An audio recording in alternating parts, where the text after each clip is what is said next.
Hello. Oh, there's a cat. Hello, Ivan. Thanks for being on both sides.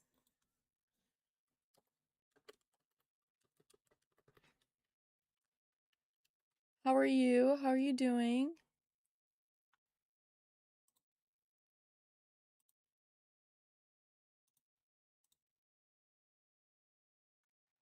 Why does it look like that?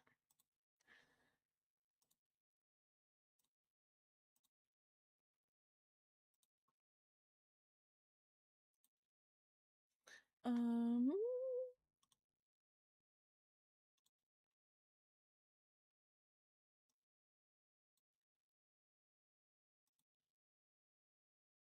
Oh, I see.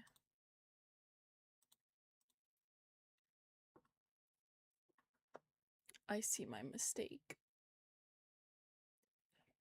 Big mistake. There we go. What's up, Juniper? You want to say hi to everybody?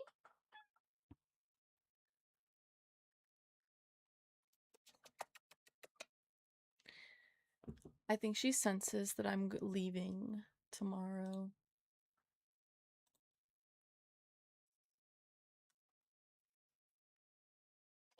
Oh, that's why it's a little dark.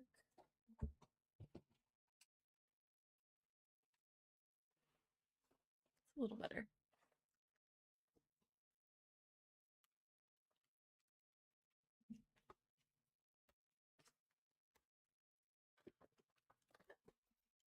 Oh my gosh. My desk is a mess.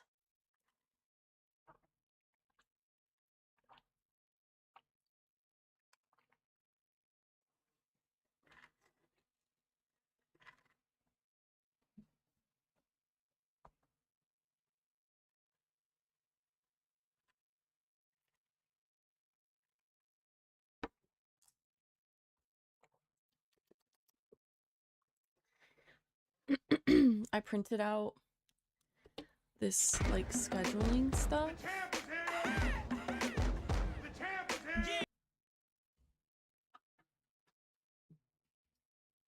But then you have to actually do the scheduling stuff. Hello, Ash. Hello.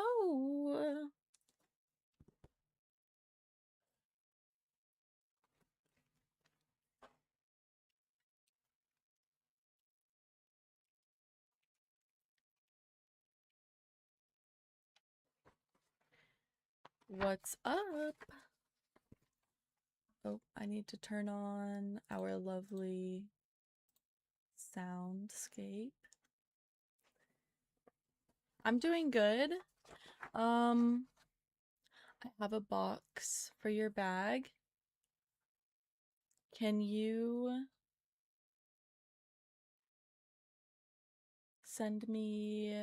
can you private message me, of course, your address that you want me to send it to? And do you want to see it now, or do you want it to be a surprise when you open it?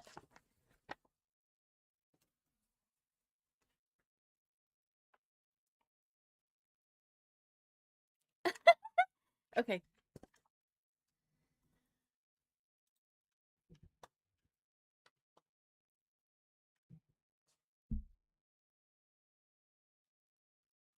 I'm going so fast.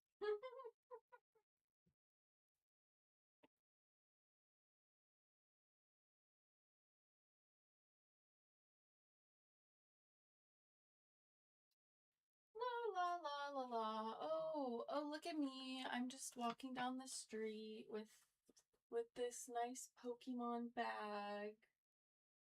And there's this front pocket. And then there's a little pocket. Oh, but that's not even the inside of the bag. We also have a little clip. So if you want to put like a carabiner or something on there. And then on this side, we've got another little pocket on the side. There's just so many pockets. Then on the inside is the Pika towel. I don't know if you can even see it. There are no pockets on the inside because I wanted to show the whole Pika. And it's so soft. The towels are really soft. It's very thick, durable.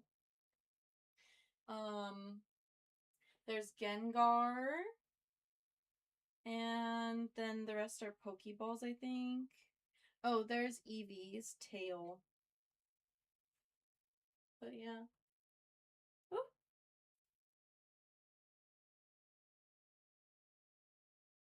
Pikachu! You peeking at your bag. It's really soft.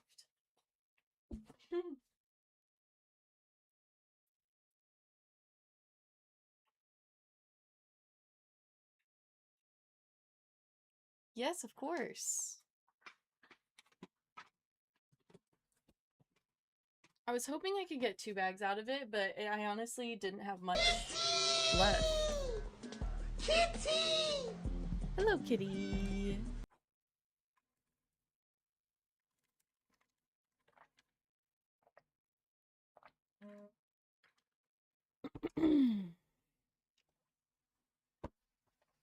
So,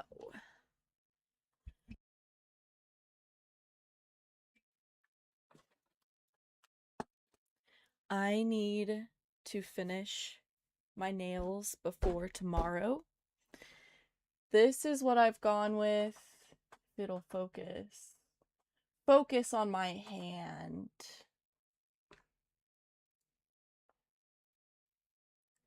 Come on. You know you want to focus. It's a green French tip with like golden sparkles. I do have plans for my birthday. So I'm gonna be gone for trace days.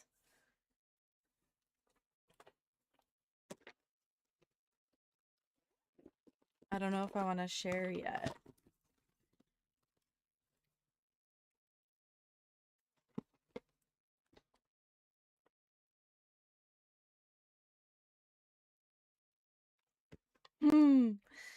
Does she like anime or something? Or what does your wife like?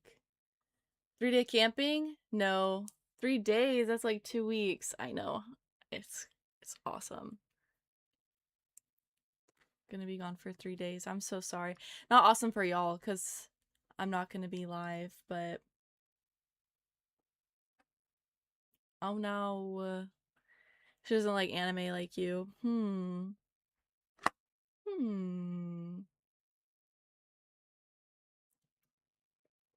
Right, I need my glasses.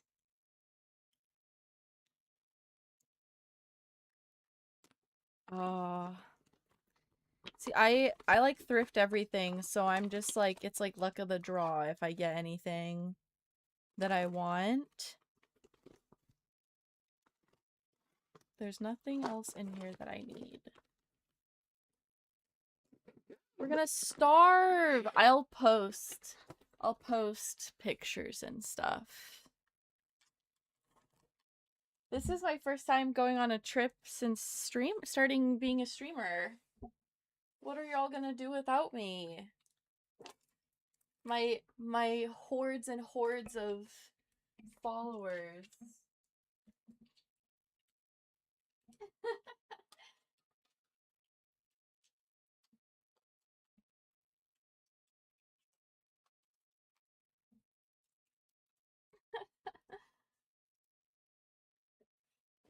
Zach, what if I told you? Crazy thing. What if I told you that Jesus is dead? What then? How can I be loved by someone who's dead?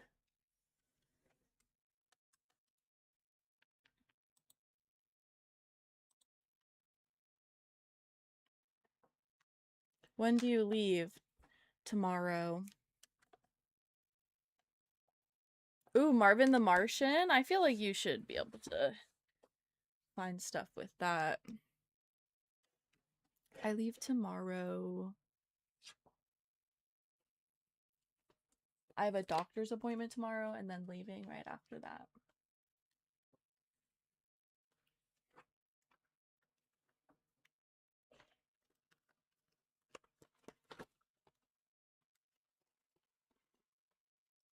Okay, let's see.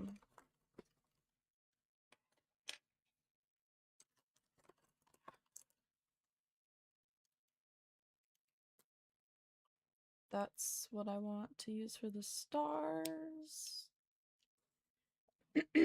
Yes. Nope.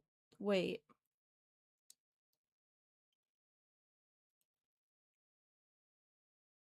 I feel like that's just too much brush.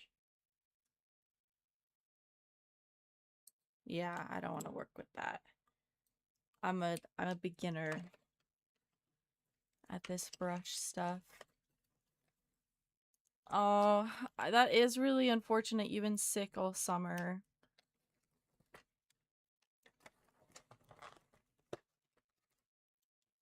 Yay! Yeah, I'm glad.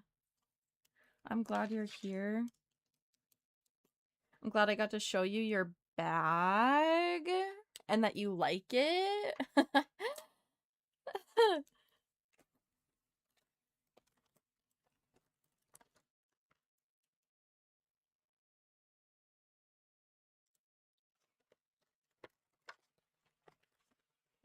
Yay. Yay. That's good. It's gonna take me 30 minutes just to set up, and then I'm gonna have to start reading. Today is reading day, but I want to finish my nails. Where's the little... There, okay. Alright, okay. You could just fall. Yeah, that's fine. That's okay. It's totally cool.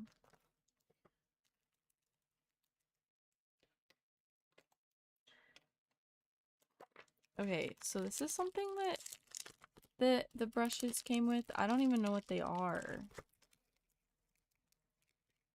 But it's like... So I got nail brushes, and then there's these like circles.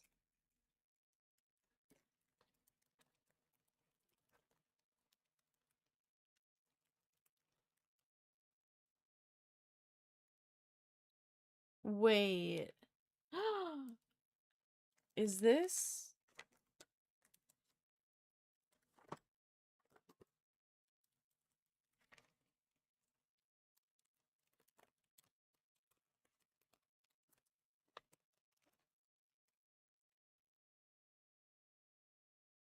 It's like line. Where's the end of it?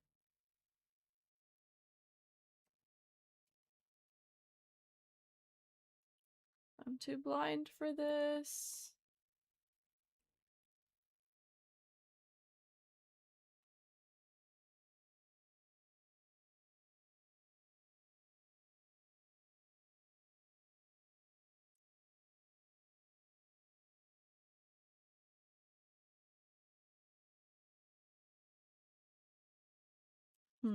Okay. Yeah, I think it is tape. It's like really thin. But they're all different colors, so I'm like, oh, I wonder if this is to do lined art on your nails. But I can't find the beginning of it, so I'm going to attempt to put it away. There we go.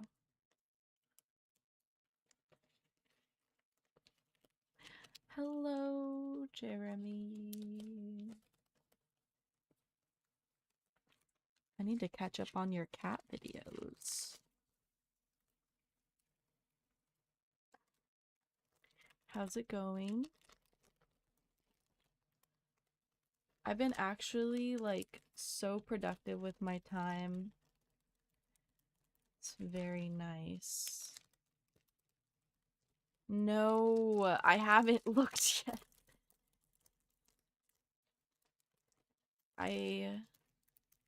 My ADHD has been riding a sewing wave.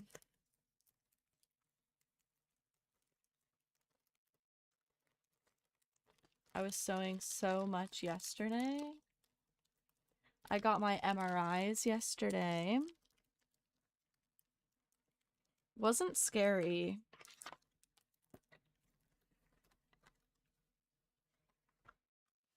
I thought maybe I would be scared, but I was not.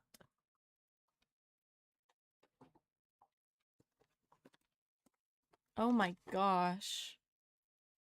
I was really terrified, but the lady was really nice. Oop, not acetone. She was really chill. And the funny thing is, she was like, if you're still in so much pain, why have you waited so long to get an MRI? And I was like, oh boy, howdy. Well, I got news for you, lady. I've been trying to get an MRI for the last year.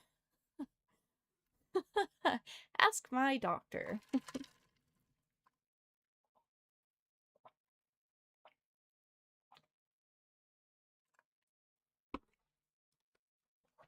Okay. What time is it? 11:42. I can do at least 2 of these, right? In 20 minutes.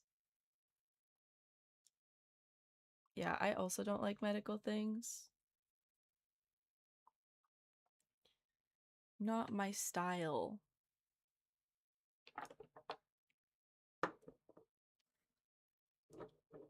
I really didn't want to even go. But it wasn't that bad. It was actually quite affirming to have her be like, "Why have you waited so long?" And I'm like, I haven't wanted to wait so long.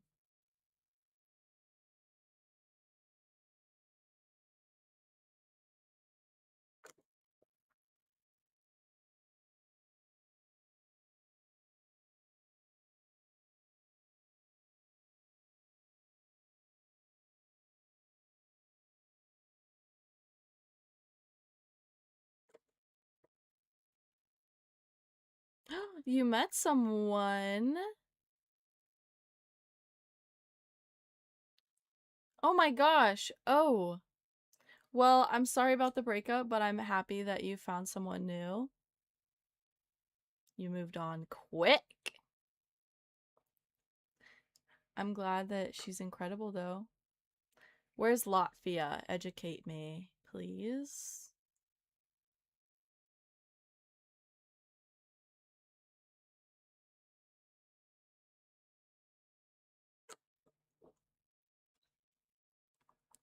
Let me see if it'll focus. This is the hand that's done.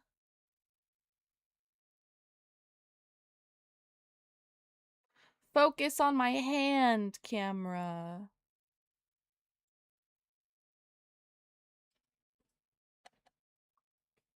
I guess it doesn't want to.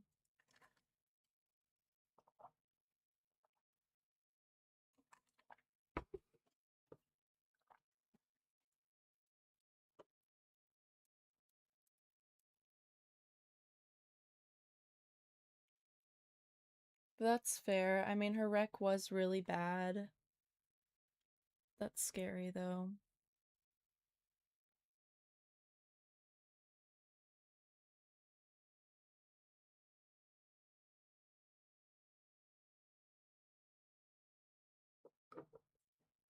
May you slay your enemies. Thank you.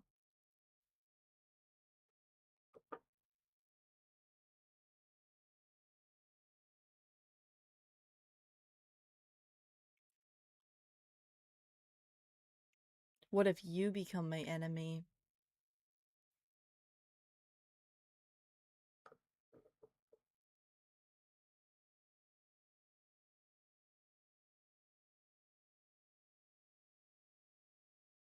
I would never.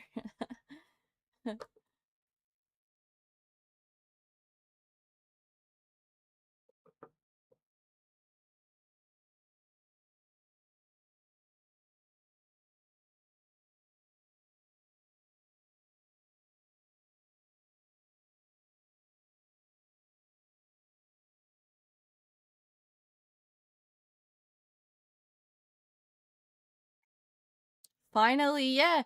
Yeah, and for the tech to be like, why did it take so long? I'm like, I should have asked her to fucking write that down. I should have asked her to be like, write that down, please. Why has it taken her so long to get an MRI? Thank you. Thank you. Thank you. Thank you. I need more light up in here.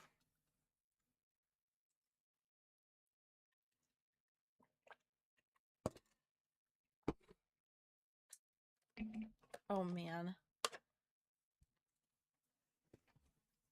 There.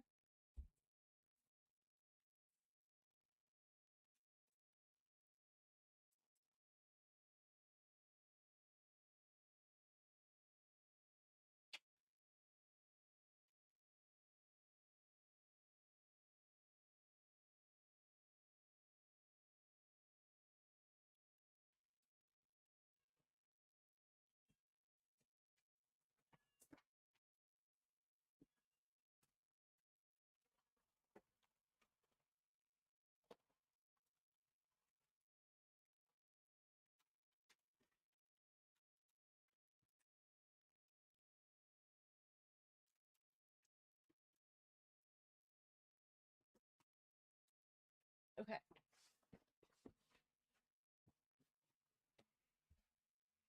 Thank you for the follow.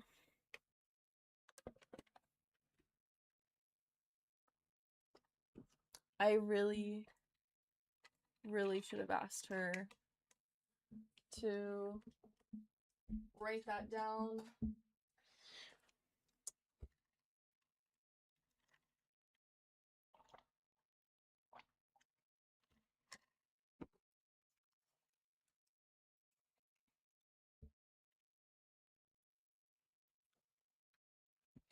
So much brighter now. Okay.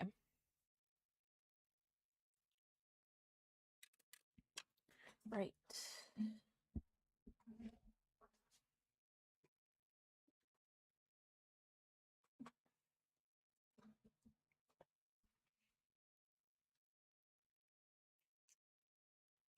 Ooh, I hope so too.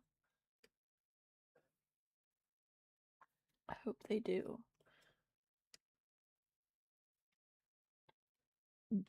Excuse me.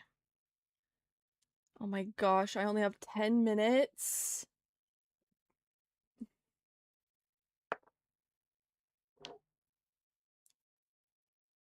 That's the thing too. Yeah. For me, I'm in pain. They're like, well, do you want to take some pills for that? And I'm like, no. Can we figure out why I'm in pain?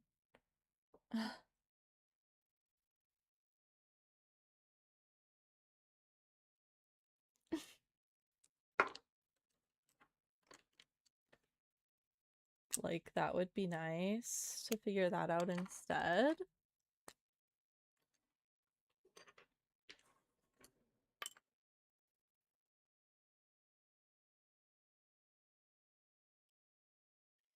Okay. Hi, Junie.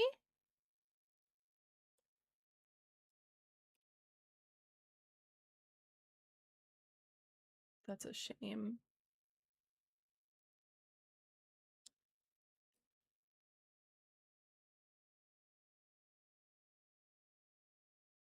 I'm doing well. Today is reading day, but I'm attempting to finish my birthday nails. Cuz excuse me, I'm leaving for a trip tomorrow.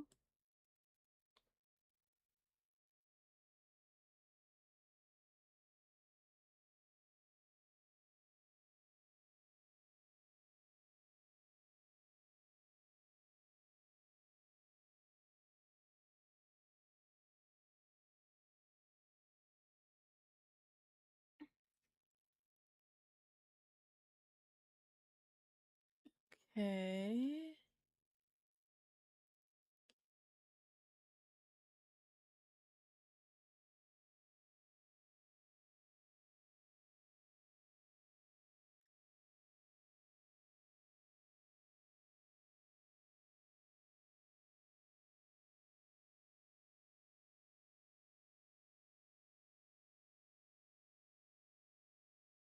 But then we are doing reading corner at noon, or close to noon, I should say.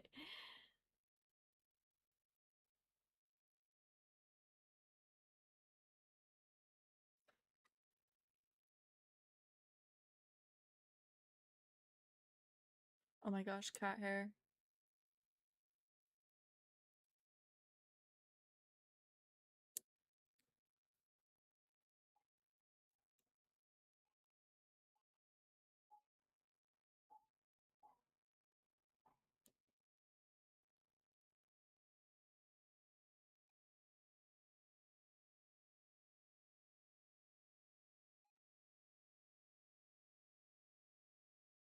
How are you doing, Junie?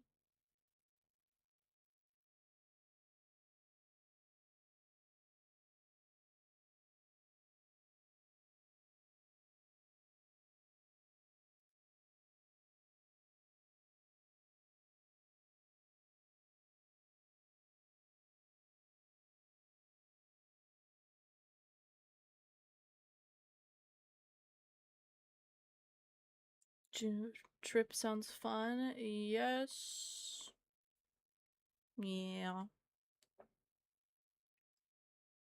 Very excited.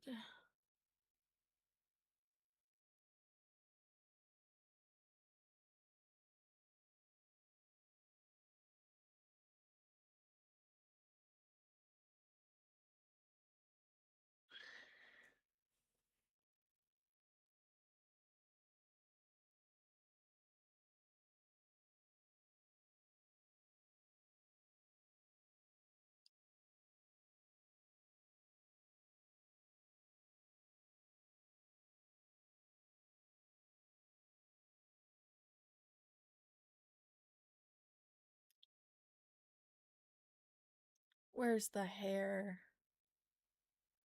There it is.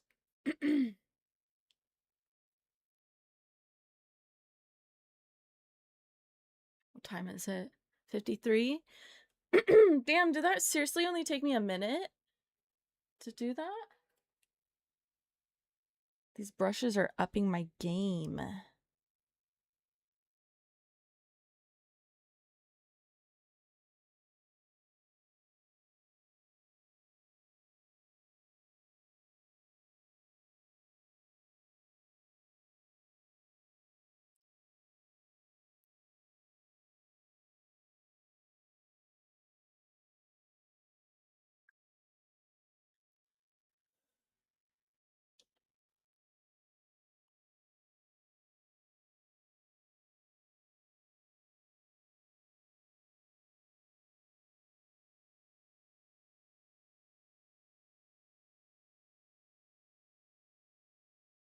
Nice.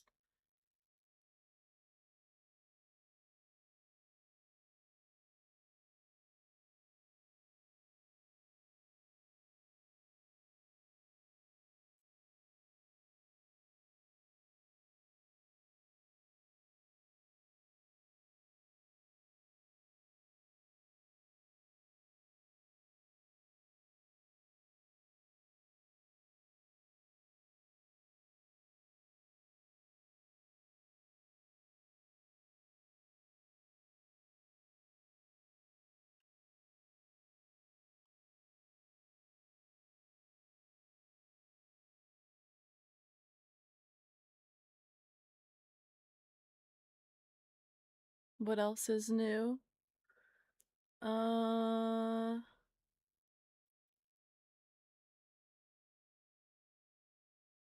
Besides my birthday coming up?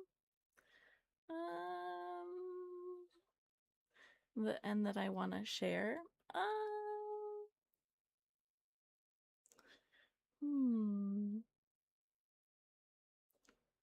I finally got my green screen figured out. I don't know if you were here on that live, Ash.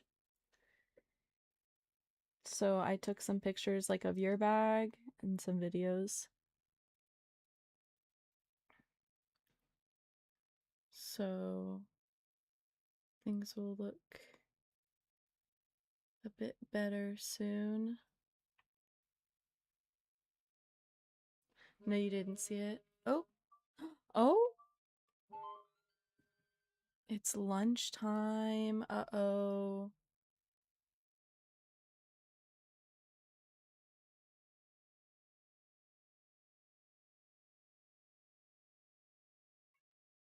One moment, please.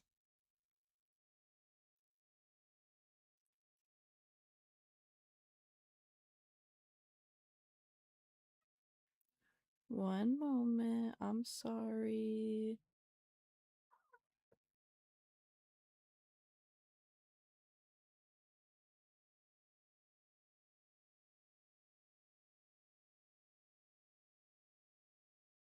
There we go.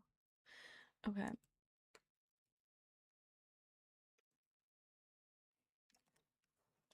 Hold on. I must feed my tiny little baby.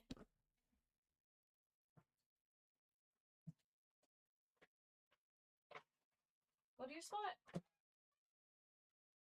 Go to your spot. Come on. Sit down.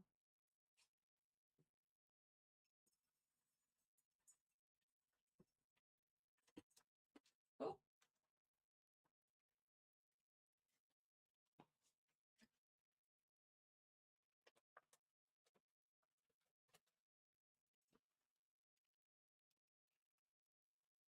Okay. Now I need to do the pinky. And then we have to fill it in. What time is it? 58. Whoa, that took way longer.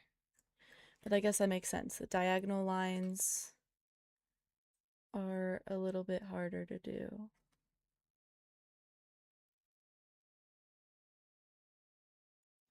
Ooh.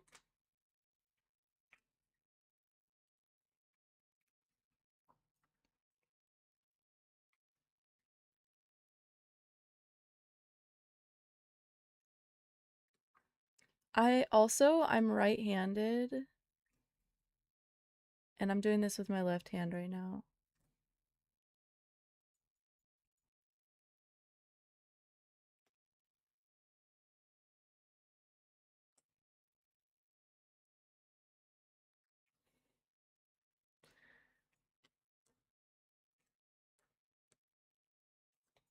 Got my alcohol wipe because I accidentally got some on my skin.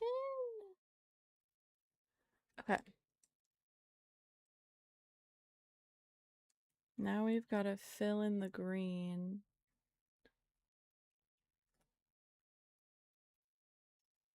And then I'll stop because it's noon.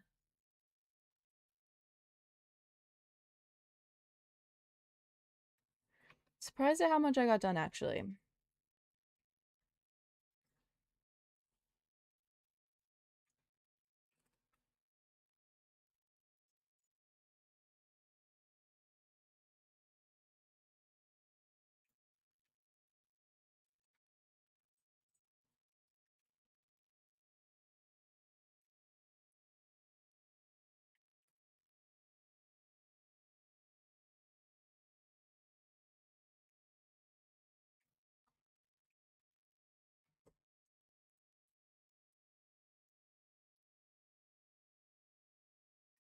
These are my natural nails, too. No worries. I've missed having you on here, but I'm glad to see you when I get to, or like chat with you, I guess. Not see you, but chat with you.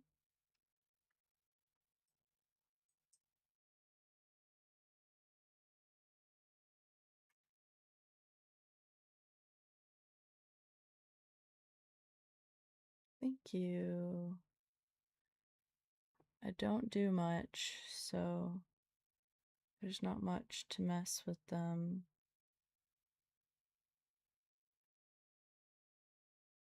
I worked really hard to grow them out.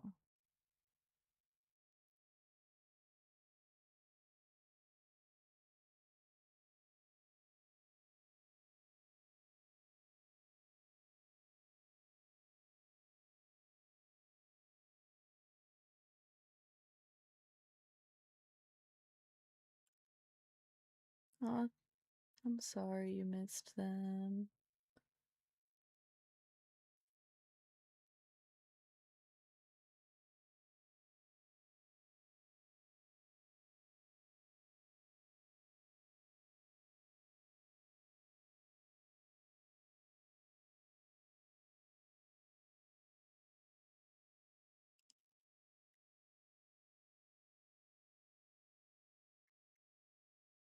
There we go.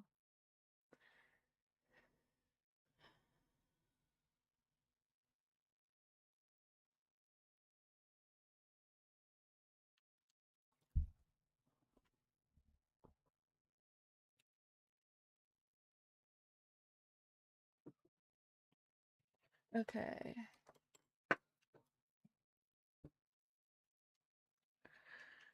Oh, I see.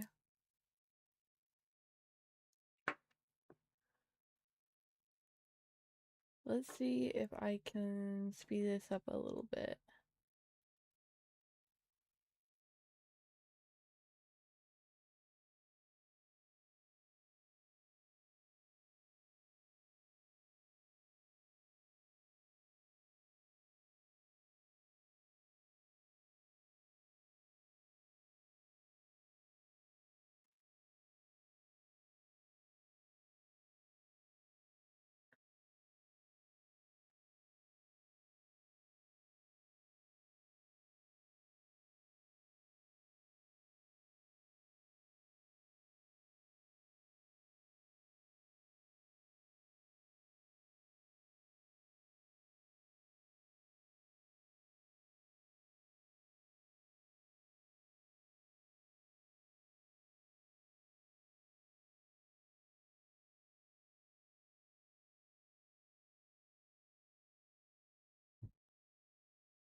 How old am I turning? How old do you think I'm turning?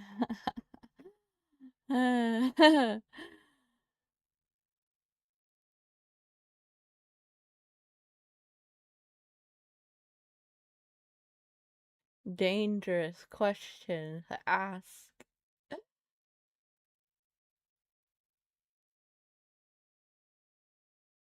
27?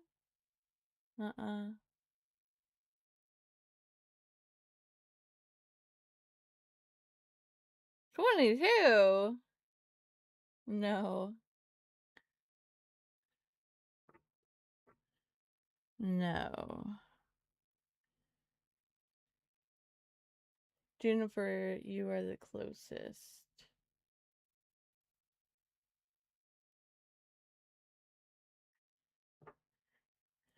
I'm turning 28.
There we go.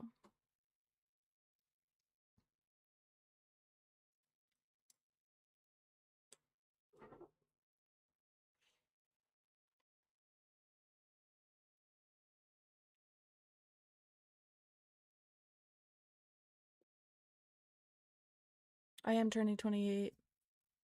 A birthday wish list? Like, for what? I do have a wish list. But no, why would I don't know if Thank you. Yes. I will be doing that next week. I have a throne wish list.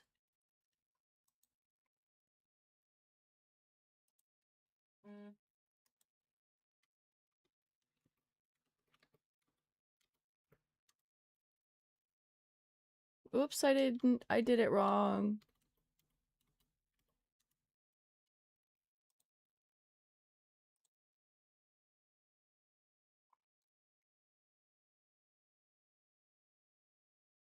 They put bird sounds in my enclosure. No.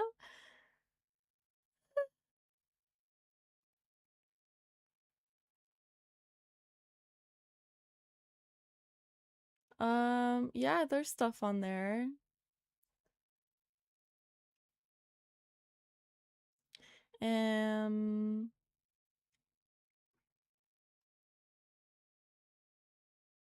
Yeah.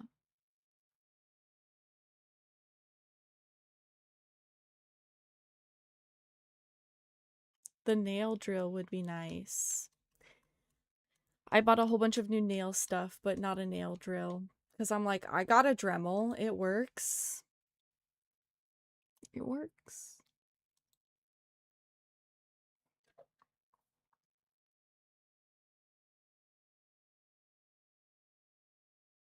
Okay, there's a couple spots I have to fix. I'm sorry. I should have known I wouldn't be able to do this fast.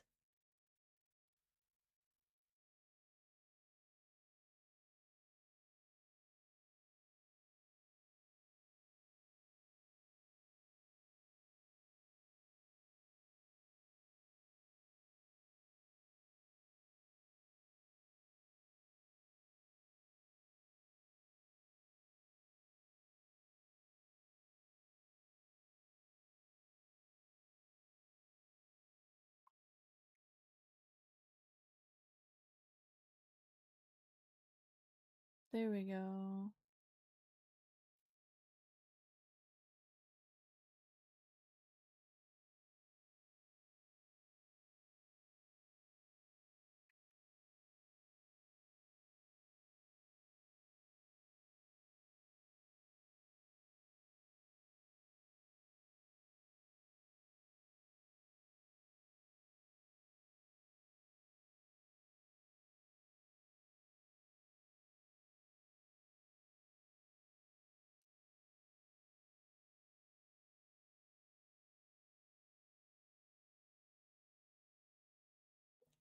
I already been in martial arts and stuff.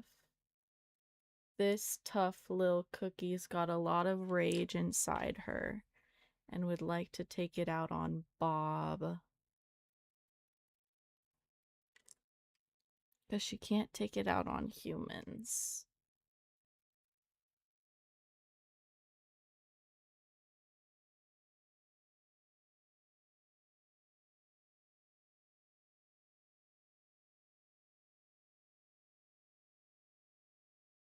I was in Taekwondo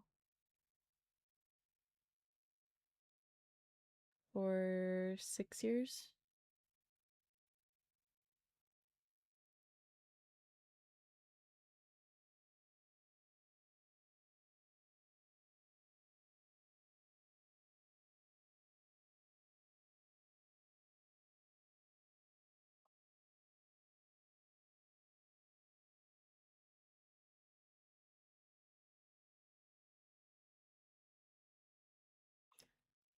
As well as an assortment of other martial arts.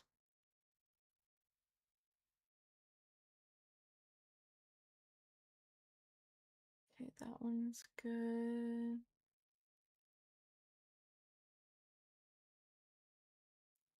Okay.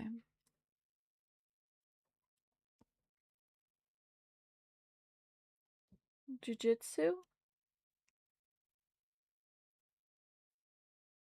For the desk. Yeah, then I could have her on the desk with me. I think she would love that thing.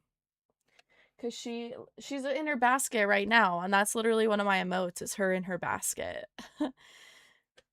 Excuse me. Okay. I just have to do a top coat after this, which will be really quick, and then we can get to the reading.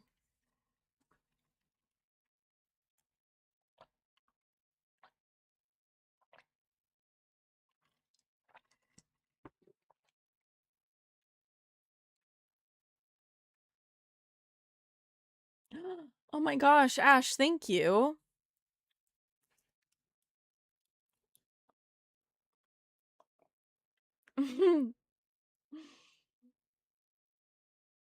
I'm very excited. Thank you.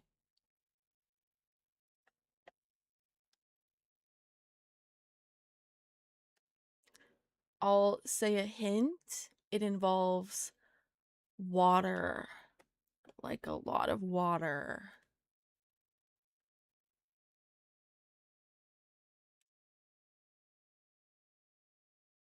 But there's several parts. That's what the hint is what I'm doing for my birthday, is there's lots of water.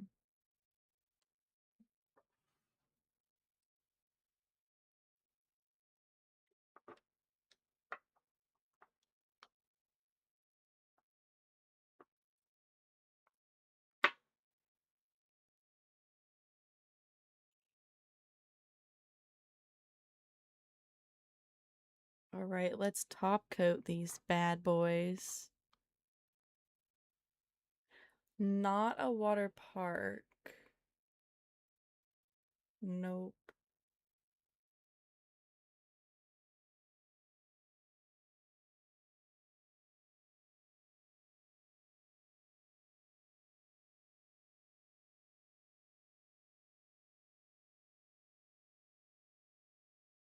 Water sports? Just kidding.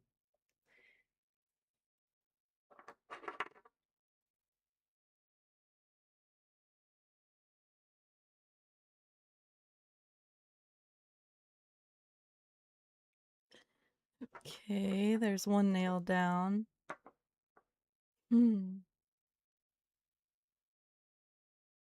Yep.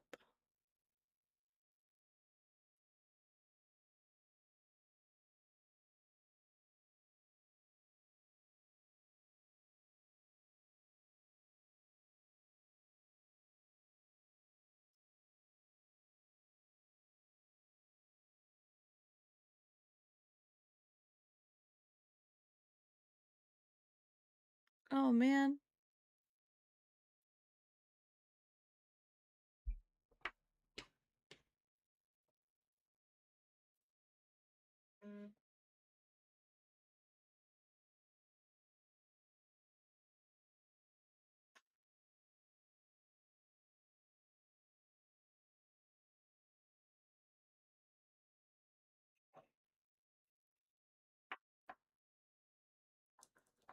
Fast river kayaks. That'd be pretty cool.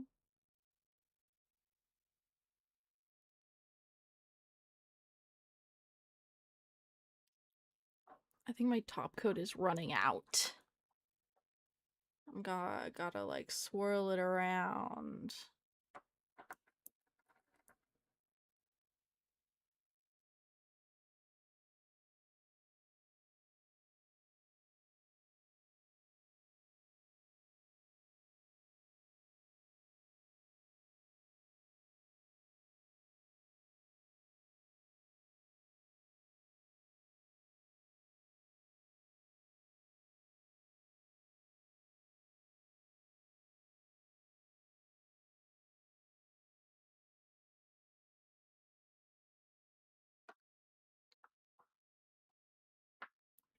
Why? Why do you think that? Ah!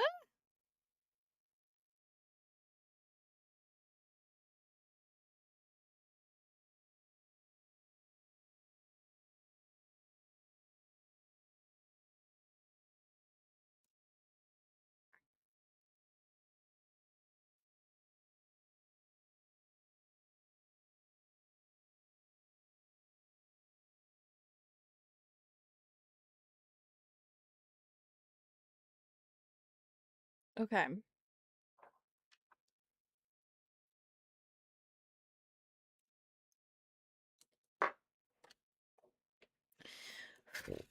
Now I just have to do the sparkles, but I can do that later. And I have the sparkles done on my thumb already. That only took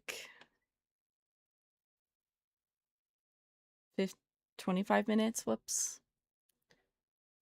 I was like, I have 12 minutes. I can totally do this. Hey, I was only off by double the amount of time. That's, that's not the worst math.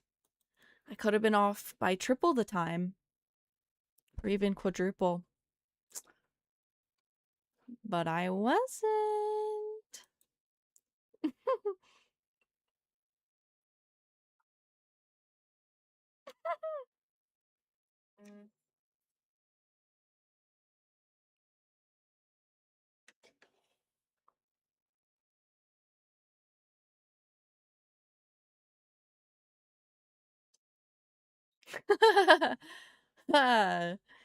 Sure, yeah, I'll take that. Yep. Mm-hmm.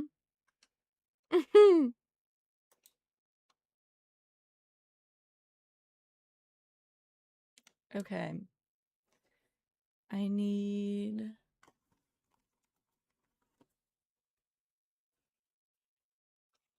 this.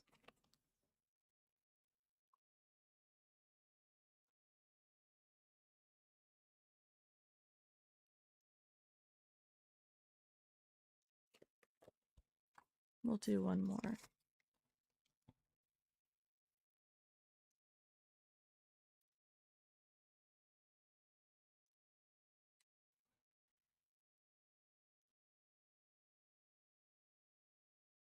This little plate is so cool.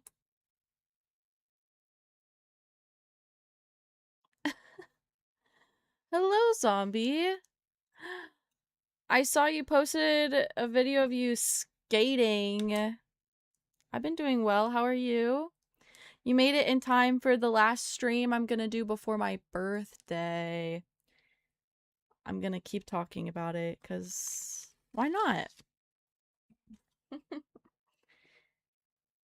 It is officially my birthday week. Yay! Yes, it is.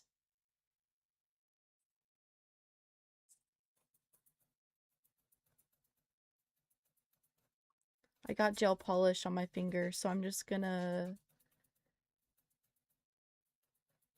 file it off.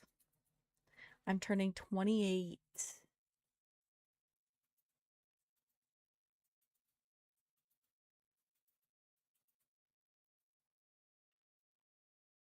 The big old 28.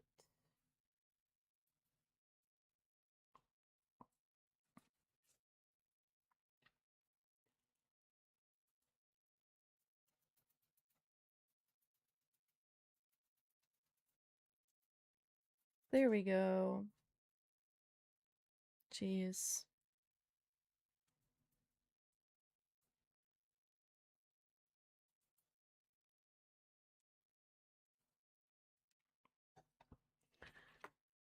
Oh shoot, I need another one.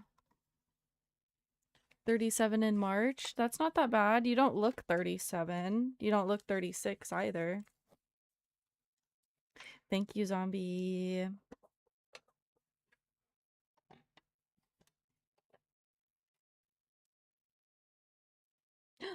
What?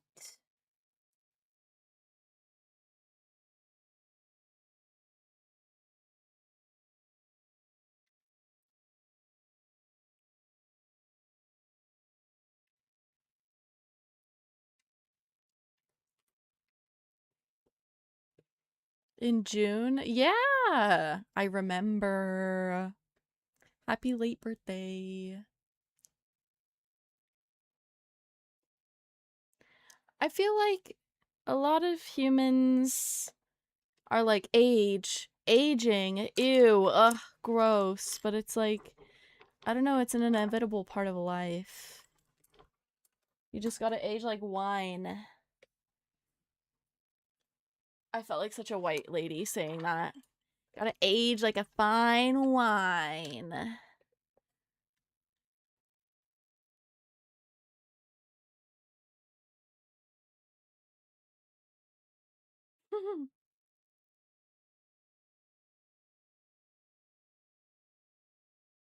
The French tips are almost done, and then I'm going to run to the bathroom, and then we're gonna start reading corner.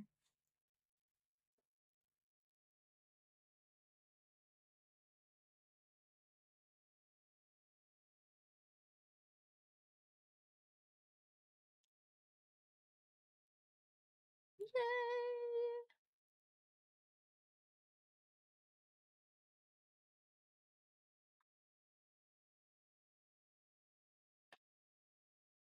Which is Catching Fire.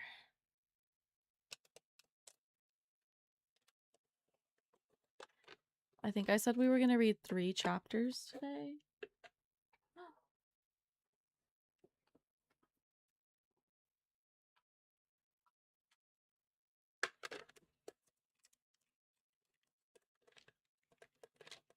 Oh, yay! It's exciting.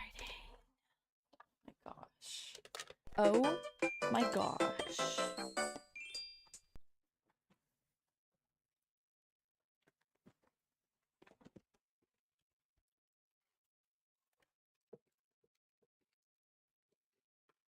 Yes. I have a link in my About Me panel that if you want to buy anything from Ash's clothing line, you get, what was it, 10% off? I think it was 10%.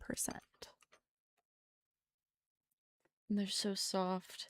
I wear the socks all the time. It's too hot here to wear the long sleeve shirt, but I'm looking forward to wearing it more once it's a little cooler outside. Once I can be somewhere where it's cooler outside.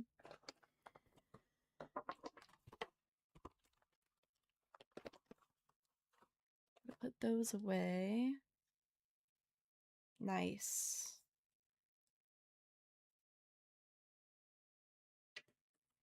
Fall is coming soon.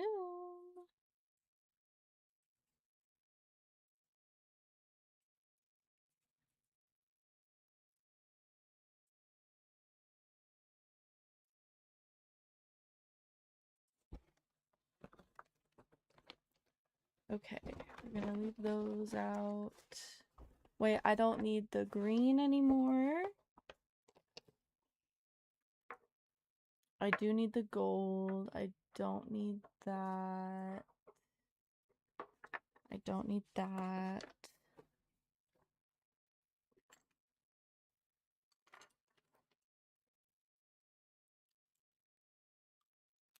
Oh my gosh. Oh my. Becky, look at her butt.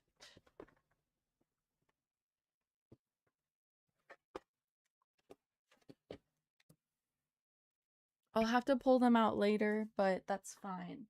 I just don't want it to be in the way now.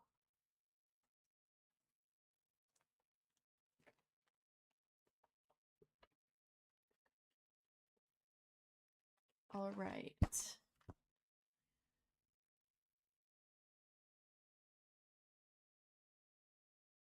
I don't know if it focused at all, but French dips are done and just have to do the sparkles. So let's see here.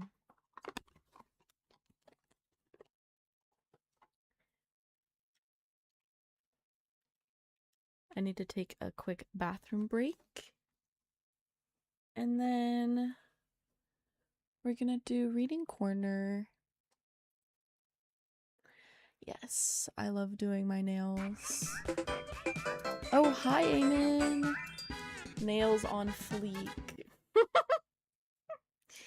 On one hand, yeah. I guess, yeah. On the other side, they look good too. But they needed the added sparkle.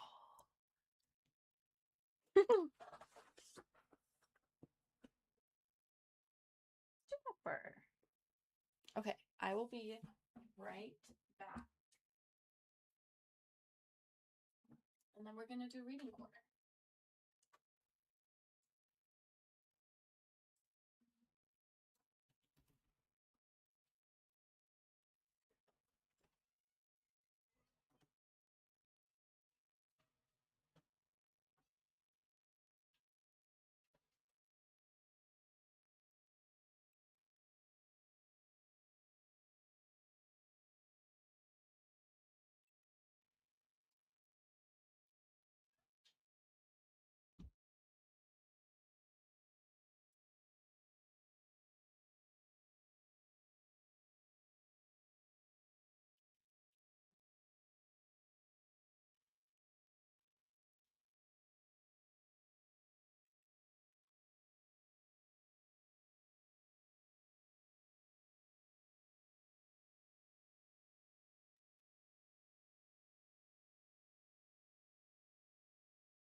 Jason. I'm not done yet. I'll be right back. Still.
such a big baby.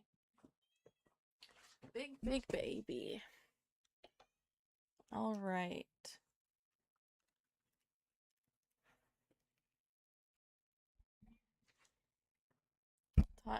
Time to read. Oh my gosh. Chapter 21. There's 27 chapters.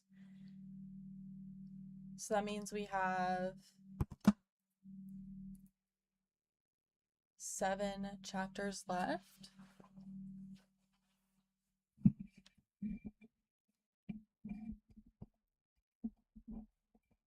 There we go.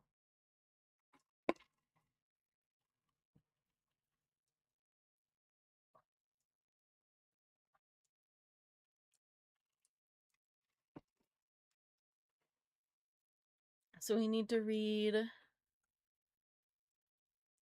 3 or 4 chapters because I want to finish it next weekend.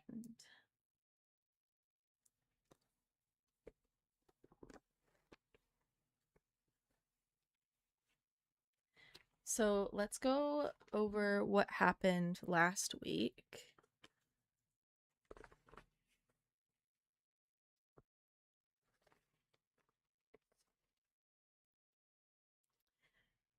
Finnick teams up with Katniss and Peeta in the games that they're in right now.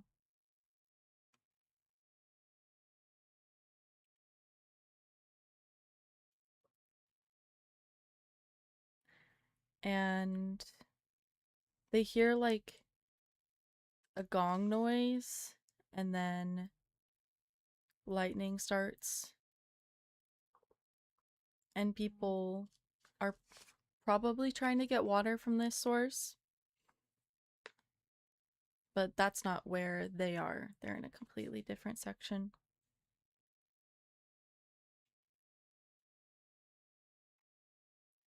And where we left off, there's fog approaching them.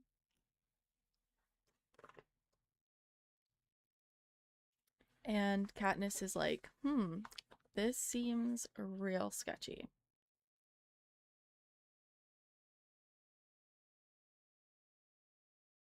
And once the fog reaches them, her skin starts to blister as she's waking Finnick and Peeta up for them to run away from it. Oh, and Mags, right? Mags is with them.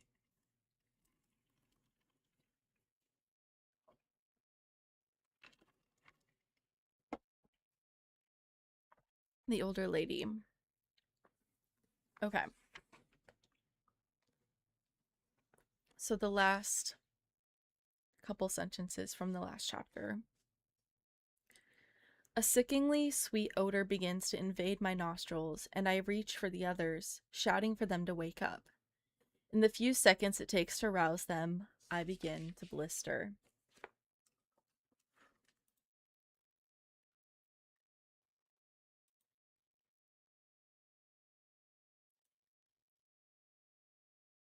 Let's turn that much down.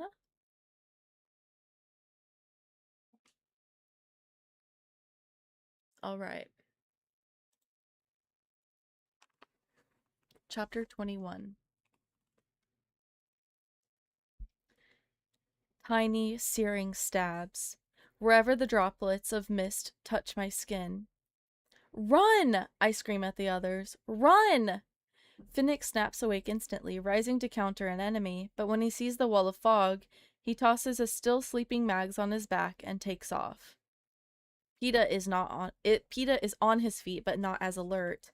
I grab his arm and begin to propel him through the jungle after Finnick. What is it? What is it? He says in bewilderment. Some kind of fog. Poisonous gas. Hurry, Peeta! I urge. I can tell that however much he denied it during the day, the after effects of hitting the force field have been significant. He's slow, much slower than usual. And the tangle of vines and undergrowth which unbalance me occasionally trip him at every step. I look back at the wall of fog extending in a straight line as far as I can see in either direction. A terrible impulse to flee, to abandon Peeta and save myself, shoots through me. It would be so simple to run full out, perhaps to even climb a tree above the fog line, which seems to top out at about 40 feet. I remember how I did just this when the mutations appeared in the last games. Took off and only thought of Peeta when I'd reached the cornucopia. But this time, I trap my terror, push it down, and stay by his side. This time, my survival isn't the goal. Peeta's is. I think of the eyes glued to the television screens in the districts, seeing if I will run, as the capital wishes, or hold my ground. I lock my fingers tightly into his and say, "Watch my feet. Just try to step where I step." It helps. We seem to move a little faster, but never enough to afford a rest, and the mist continues to lap at our heels. Droplets spring free of the body of vapor. They burn, but not like fire. Less a sense of heat and more of intense pain as the chemicals find our flesh, cling to it, and burrow down through the layers of skin. Our jumpsuits are no help at all. We may as well be dressed in tissue paper for all the protection they give. Finnick, who bounded off initially, stops when he realizes we're having problems. This is not a thing you can fight, only evade. He shouts encouragement, trying to move us along, and the sound of his voice acts as a guide. Though little more. Peeta's artificial leg catches in a knot of creepers, and he sprawls forward before I can catch him. As I help him up, I become aware of something scarier than the blisters, more debilitating than the burns. The left side of his face has sagged, as if every muscle in it has died. The lid droops, almost concealing his eye. His mouth twists in an odd angle toward the ground. "Peeta," I begin, and that's when I feel the spasms run up my arm. Whatever chemical laces the fog does more than burn, it targets our nerves.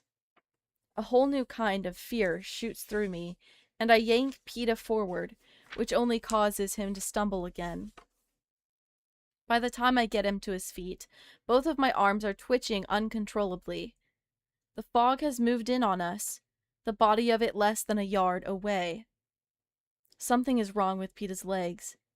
He's trying to walk, but they move in a spastic, puppet-like fashion.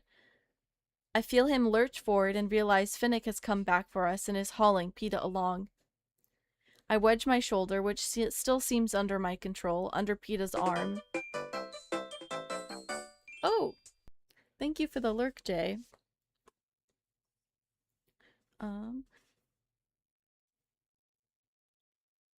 I feel him lurch forward and realize Finnick has come back for us and is hauling Peeta along.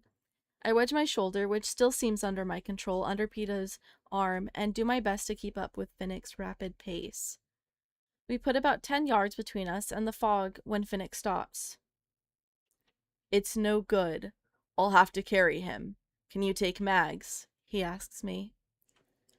"Yes," I say stoutly, although my heart sinks. It's true that Mags can't weigh more than about 70 pounds, but I'm not very big myself. Still, I'm sure I've carried heavier loads. If only my arms would stop jumping around. I squat down, and she positions herself over my shoulder, the way she rides on Finnick. I slowly straighten my legs, and with my knees locked, I can manage her. Finnick has Peeta slung across his back now, and we move forward. Finnick leading, me following in the trail he breaks through the vines. On the fog comes silent and steady and flat, except for the grasping tendrils. Although my instinct is to run directly away from it, I realize Finnick is moving at a diagonal down the hill. He's trying to keep a distance from the gas while steering us towards the water that surrounds the cornucopia. Yes, water, I think, as the acid droplets bore deeper into me. Now I'm so thankful I didn't kill Finnick, because how would I have ever gotten Peeta out of here alive? So thankful to have someone else on my side, even if it's only temporary. It's not Mag's fault when I begin falling. She's doing everything she can to be an easy passenger, but the fact is, there's only so much weight I can handle. Especially now that my right leg seems to be going stiff. The first 2 times that I crashed to the ground, I managed to make it back on my feet, but the third time I cannot get my leg to cooperate. As I struggle to get up, it gives out and Mags rolls off on the ground.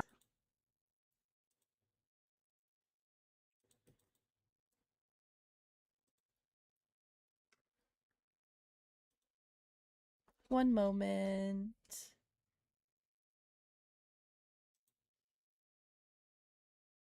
Hold on.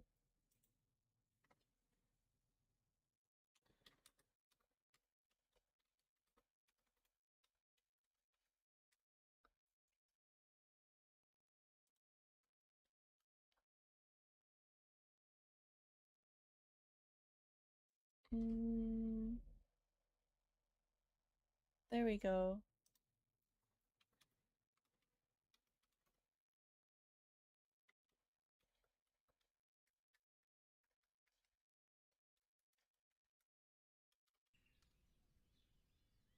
The heck?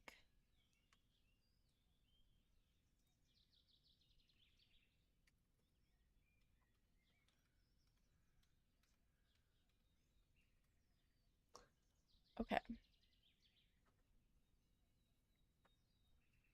Where was I?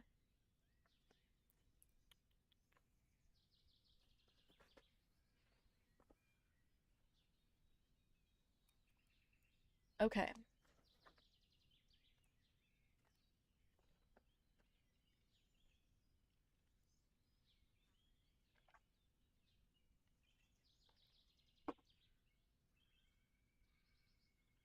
It's not Mag's fault when I begin falling. She's doing everything she can to be an easy passenger, but the fact is, there's only so much weight I can handle. Especially now that my right leg seems to be going stiff. The first 2 times I crashed to the ground, I managed to make it back on my feet. But the third time, I cannot get my leg to cooperate. As I struggle to get up, it gives out and Mags rolls off onto the ground before me. I flail around, trying to use vines and trunks to right myself. Phoenix back by my side, PETA hanging over him. It's no use, I say. Can you take both of them? Go on ahead, I'll catch up. A somewhat doubtful proposal, but I say it with as much surety as I can muster. I can see Phoenix's eyes, green in the moonlight. I can see them clear as day. Almost like a cat's, the strange, reflective quality. Maybe because they're shiny with tears. No, he says. I can't carry them both. My arms aren't working. It's true. His arms jerk uncontrollably at his sides. His hands are empty. Of his 3 tridents, only one remains, and it's in PETA's hands. I'm sorry, Mags, I can't do it. What happens next is so fast, so senseless. I can't even move to stop it. Mags hauls herself up, plants a kiss on Phoenix's lips, and then hobbles straight into the fog. Immediately, her body is seized by wild contortions and she falls to the ground in a horrible dance. I want to scream, but my throat is on fire. I take one futile step in her direction when I hear the cannon blast, and I know her heart is stopped, that she is dead. Finnick?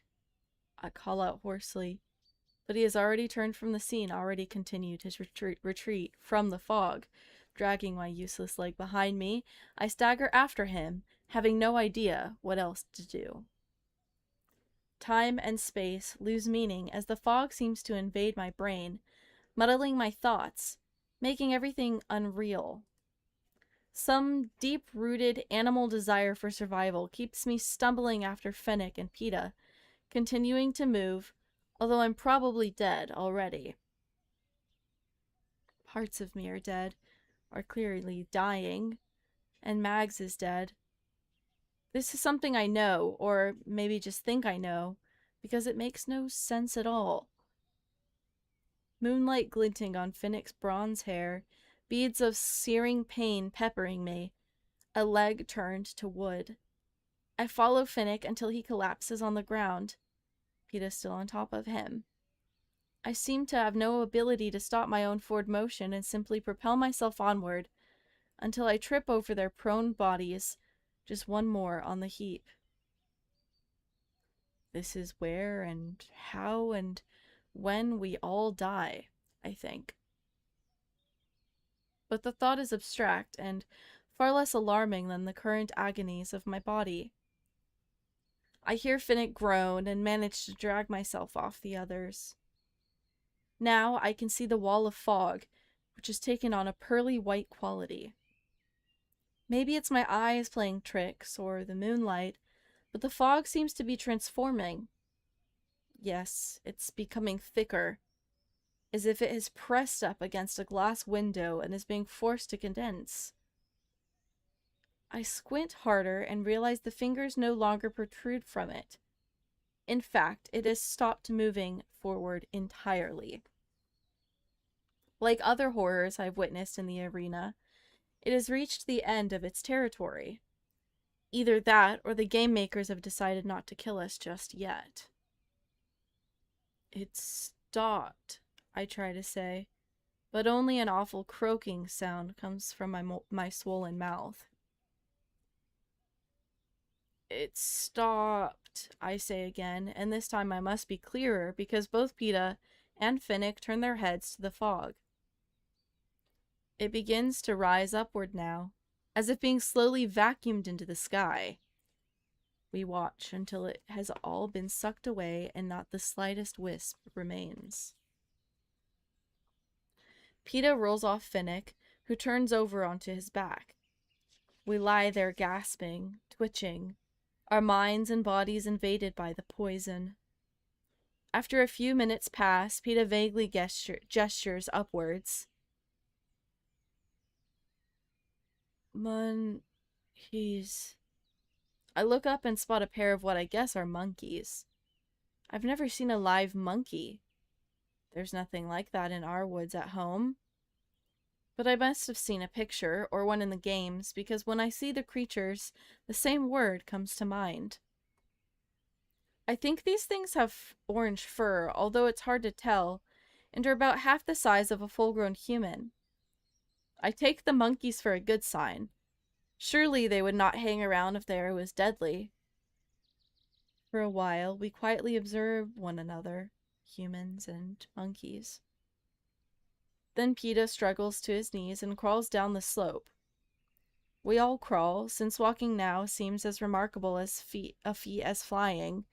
We crawl until the vines turn to a narrow strip of sandy beach, and the warm water that surrounds the cornucopia laps our faces. I jerk back as if I've touched an open flame. Rubbing salt in a wound.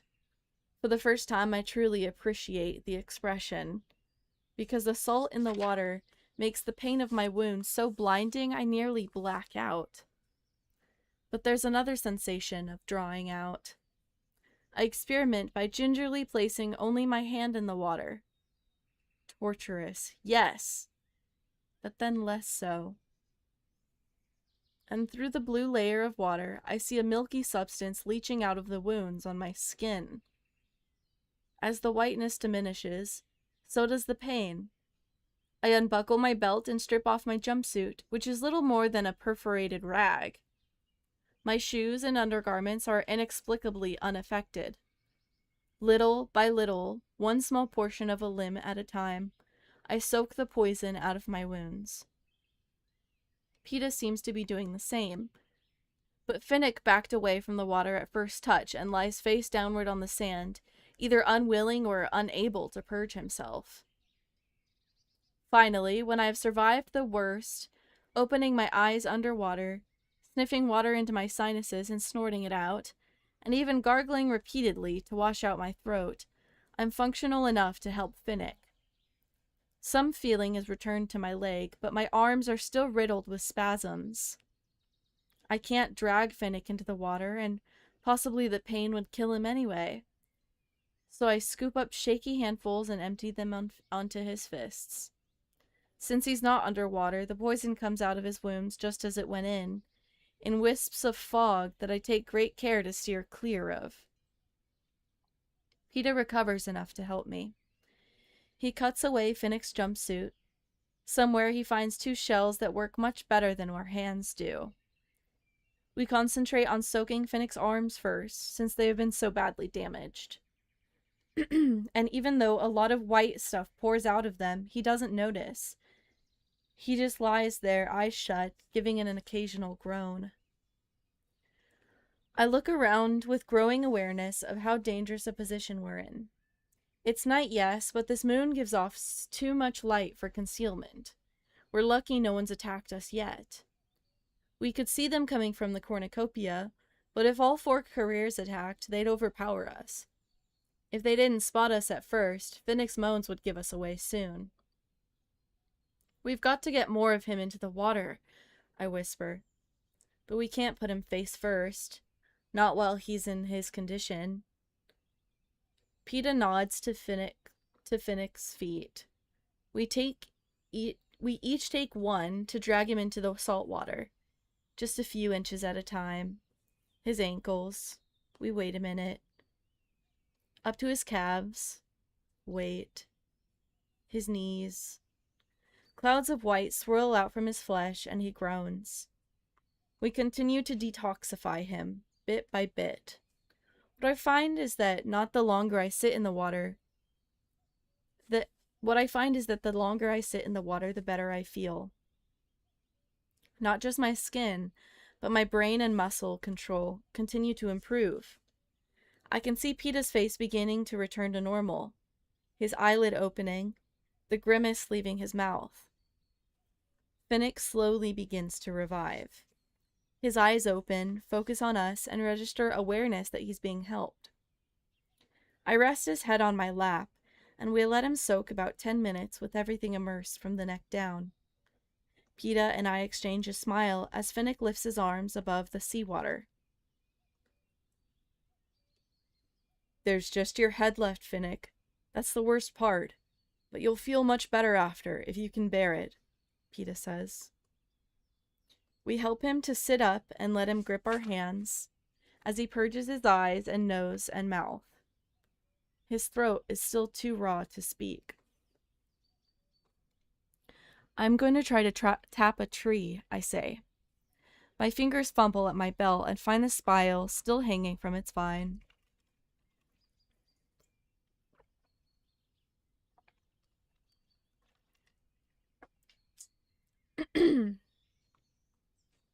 Let me make the hole first, says Peeta. You stay with him. You're the healer. That's a joke, I think. But I don't say it out loud, since Finnick has enough to deal with.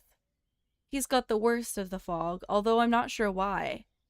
Maybe because he's the biggest, or maybe because he had to exert himself the most. And then, of course, there's Mags. I still don't understand what happened there. Why he essentially abandoned her to carry Peeta.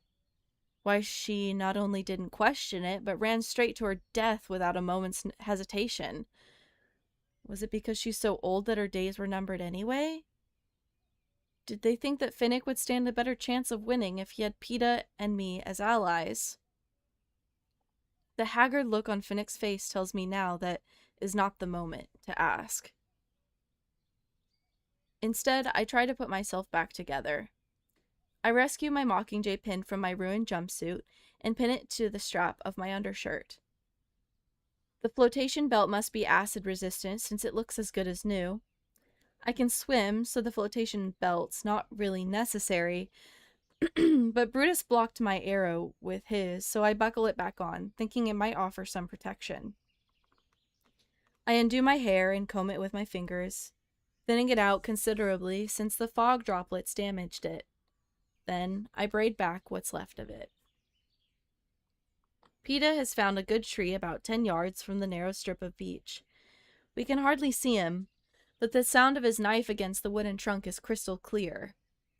I wonder what happened to the awl. Mags must have either dropped it or taken it into the fog with her. Anyway, it's gone. I have moved out a bit farther into the shallows, floating alternately on my belly and my back. If the seawater healed PETA and me, it seems to be transforming Finnick altogether. He begins to move slowly, just testing his limbs, and gradually begins to swim. But it's not like me swimming. The rhythmic strokes, the even pace. It's like watching some strange sea animal coming back to life. He dives and surfaces, spraying water out of his mouth, rolls over and over in some bizarre corkscrew motion that makes me dizzy even to watch. And then, when he's been underwater so long, I feel certain he's drowned. His head pops up right next to mine, and I start. "Don't do that," I say. "What? Come up or stay under?" he says. Neither, whatever, just soak in the water and behave," I say. "Or if you feel this good, let's go help PETA." In just the short time it takes to cross the edge of the jungle, I become aware of the change. Put it down to years of hunting, or maybe my reconstructed ear does work a little better than anyone intended. But I sense the mass of warm bodies poised above us. They don't need to chatter or scream. The mere breathing of so many is enough. I touch Finnick's arm, and he follows my gaze upward. I don't know how they arrived so silently. Perhaps they didn't. We've all been absorbed in restoring our bodies. During that time, they've assembled. Not 5 or 10, but scores of monkeys weighing down the limbs of the jungle trees. The pair we spotted when we first escaped the fog felt like a welcoming committee. This crew feels ominous. I arm my bow with 2 arrows, and Finnick adjusts the trident in his hand. "PETA," I say as calmly as possible, "I need your help with something." "Okay, just a minute. I think I've just about got it," he says, still occupied with the tree. "Yes, there. Have you got the spile?" "I do, but we found something you'd better take a look at."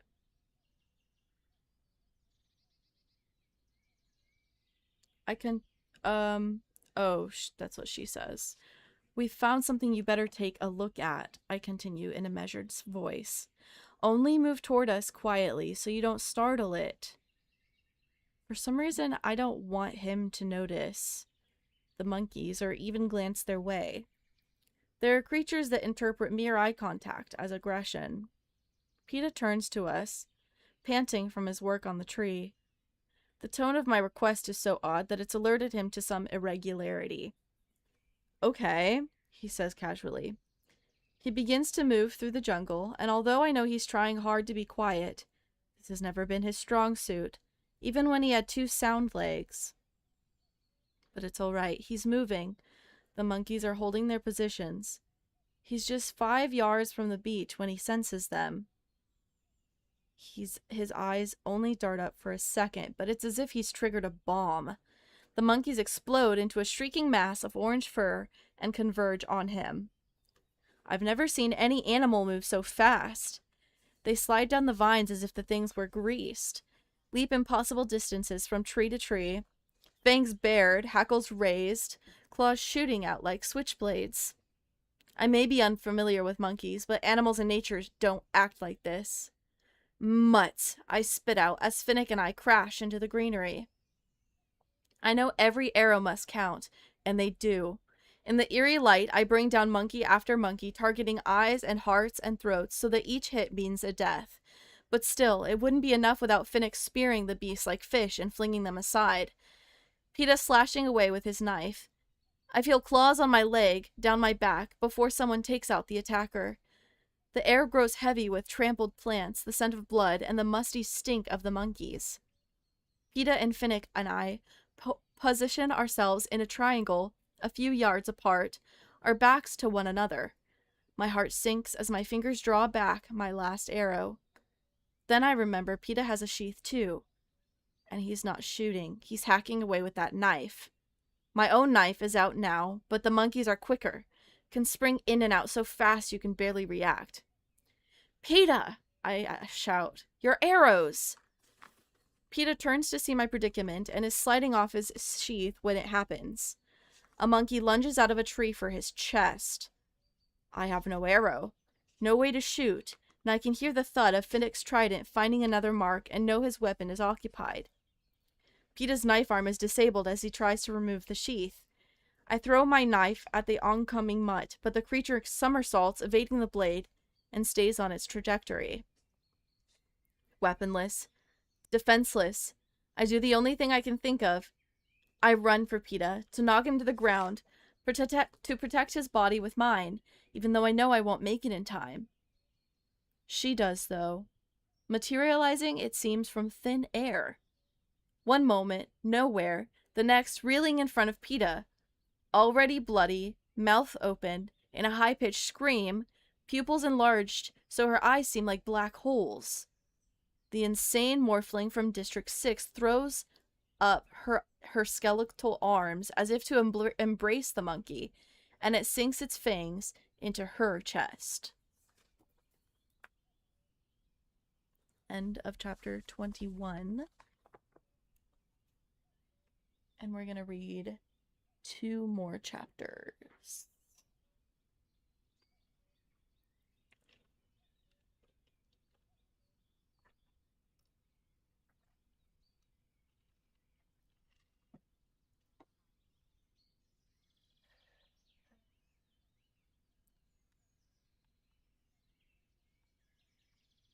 So close to done with the book.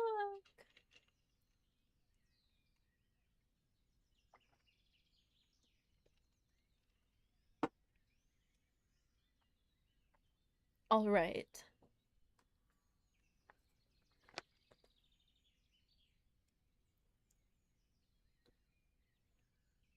Chapter 22. PETA drops the sheath and buries his knife into the monkey's back, stabbing it again and again until it releases its jaw. He kicks the mutt away, bracing for more. I have his arrows now, a loaded bow, and Finnick at my back, breathing hard, but not actively engaged. Come on, then! Come on! Shouts PETA, panting with rage. But something has happened to the monkeys.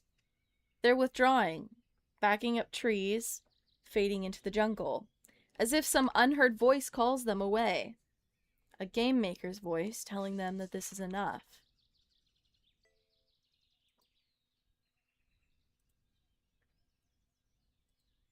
What?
Okay. It says that we're back now.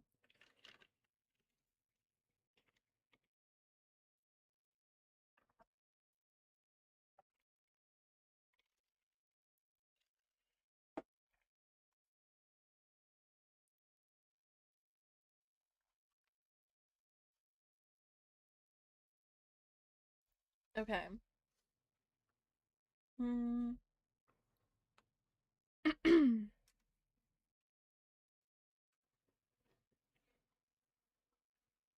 Get her, I say to Peeta. We'll cover you. Peeta gently lifts up the morphling and carries her the last few yards to the beach, while Finnick and I keep our weapons at the ready. But except for the orange carcasses on the ground, the monkeys are gone.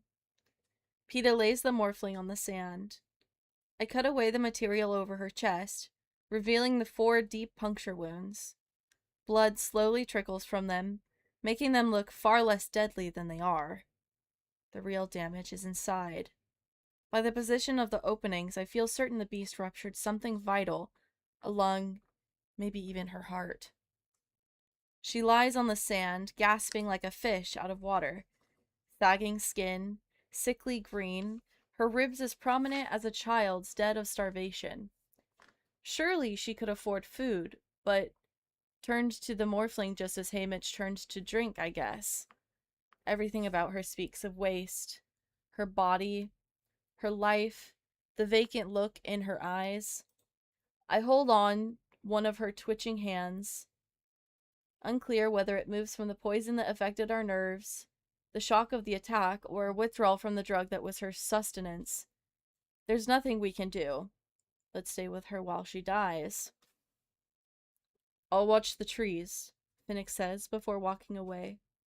I'd like to walk away too, but she grips my hand so tightly I would have to pry off her fingers, and I don't have the strength for that kind of cruelty. I think of Rue, how maybe I could sing a song or something, but I don't even know the morphling's name, let alone if she likes songs. I just know she's dying. Peeta crouches on the other side of her and strokes her hair. When he begins to speak in a soft voice, it seems almost nonsensical, but the words aren't for me. With my paint box at home, I can make every color imaginable. Pink, as pale as a baby's skin, or as deep as rhubarb. Green like spring grass. Blue that shimmers like ice on water. The morphling stares into Peeta's eyes, hanging on to his words. One time, I spent 3 days mixing paint until I found the right shade for sunlight on white fur. You see, I keep thinking it was yellow, but it was much more than that. Layers of all sorts of colors, one by one, says Peeta. Hi, Muddlebud, thank you. The morphling's breathing is slowing into shallow, catching breaths. Her free hand dabbles in the blood on her chest, making the tiny swirls motions she so loved to paint with. I haven't figured out a rainbow yet. They come so quickly and leave so soon. I never have time enough to capture them.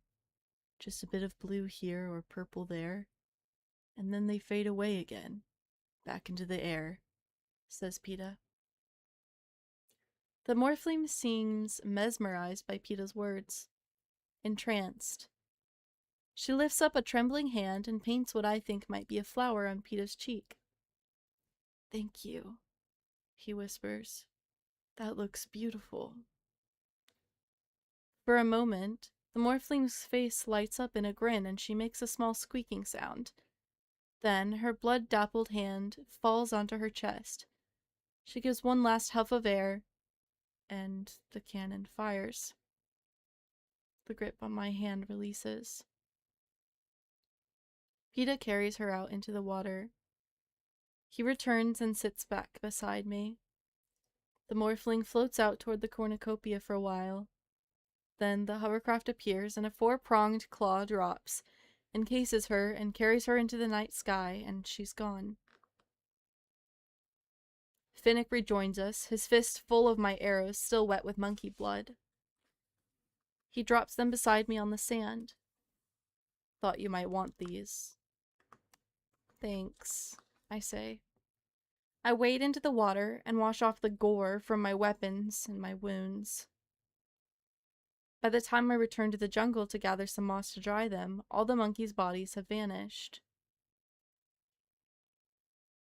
Where did they go? I ask.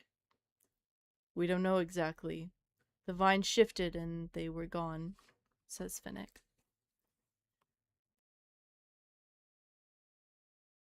Thank you, Muddleblood. Thank you. We stare at the jungle, numb and exhausted. In the quiet, I notice that the spots where the fog droplets touched my skin have scabbed over.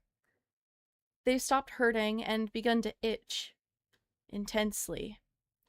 I try to think of this as a good sign, that they're healing.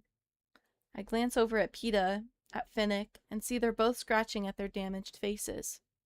Yes, even Finnick's beauty has been marred by this night. Don't scratch, I say, wanting badly to scratch myself. But I know it's the only advice my mother would give. You'll only bring infection. Think it's safe to try for the water again? We make our way back to the tree Peeta was tapping, and Finnick and I stand with our weapons poised while he works the spile in, but no threat appears. Peeta's found a good vein, and the water begins to gush from the spile. We slake our thirst, let the warm water pour over our itching bodies. We fill a handful of shells with drinking water and go back to the beach. It's still night, though dawn can't be too many hours away, unless the game makers want it to be. Why don't you two get some rest? I say. I'll watch for a while. No, Katniss, I'd rather, says Finnick. I look into his eyes, at his face, and realize he's barely holding back tears. Mags. The least I can do is give him the privacy to mourn her. All right, Finnick, thanks, I say. I lie down on the sand with Peeta, who drifts off at once. I stare into the night sky, thinking of what a difference a day makes. How yesterday morning Finnick was on my kill list, and now I'm willing to sleep with him as my guard. He saved Peeta and let Mags die, and I don't know why. Only that I can never settle the balance owed between us. All I can do at the moment is go to sleep and let him grieve in peace. And so I do.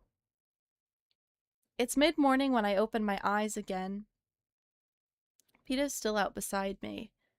Above us, a mat of grass suspended on branches shields our face from the sunlight. I sit up and see that Finnick's hands have not been idle. 2 woven bowls are filled with fresh water. A third holds a mess of shellfish. Finnick sits on the sand, cracking them open with a stone. They're better fresh, he says, ripping a chunk of flesh from a shell and popping it into his mouth. His eyes are still puffy, but I pretend not to notice. My stomach begins to growl at the smell of food, and I reach for one. The sight of my fingernails, caked with blood, stops me. I've been scratching my skin raw in my sleep. You know, if you scratch, you'll bring on infection, says Finnick. That's what I've heard, I say. I go into the salt water and wash off the blood, trying to decide which I hate more, pain or itching. Fed up, I stomp back onto the beach, turning my face upward and snap, Hey, Mitch, if you're not too drunk, we could use a little something for our skin. It's almost funny how quickly the parachute... It's almost funny how quickly the parachute appears above me. I reach up, and the tube lands squarely in my open hand. About time, I say, but I can't keep the scowl on my face. Hey, Mitch. What I wouldn't give for 5 minutes of conversation with him. I plunk down on the sand next to Finnick and screw the lid off the tube. Inside is a thick, dark ointment with a pungent smell, a combination of tar and pine needles. I wrinkle my nose and I squeeze a glob of the medicine onto my palm and begin to massage it into my leg. A sound of pleasure slips out my mouth, and the stuff eradicates my itching. It also stains my scabby skin a ghastly gray-green. As I start on the second leg, I toss the tube to Finnick, who eyes me doubtfully. It's like you're decomposing, says Finnick. But I guess the itching wins out, because after a minute, Finnick begins to treat his own skin, too. Really, the combination of scabs and the ointment looks hideous. I can't help enjoying his distress. Poor Finnick. Is this the first time in your life you haven't looked pretty? I say. It must be. The sensation's completely new. Have you managed it all these years? He asks. Just avoid mirrors. You'll forget about it, I say. Not if I keep looking at you, he says. We slather ourselves down, even taking turns rubbing the ointment into each other's backs where the undershirts don't protect our skin. I'm gonna wake PETA, I say. No, wait, says Finnick. Let's do it together. Put our faces right in front of his. Well, there's so little opportunity for fun left in my life, I agree. We position ourselves on either side of PETA, lean over until our faces are inches from his nose, and give him a shake. PETA! PETA! I say in a soft, sing-song voice. His eyelids flutter open, and then he jumps like we've stabbed him. Ah! Finnick and I fall back in the sand, laughing our heads off.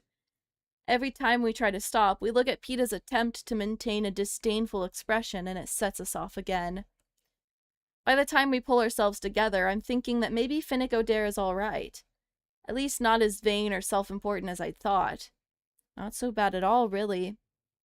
And just as I've come to this conclusion, a parachute lands next to us with a fresh loaf of bread.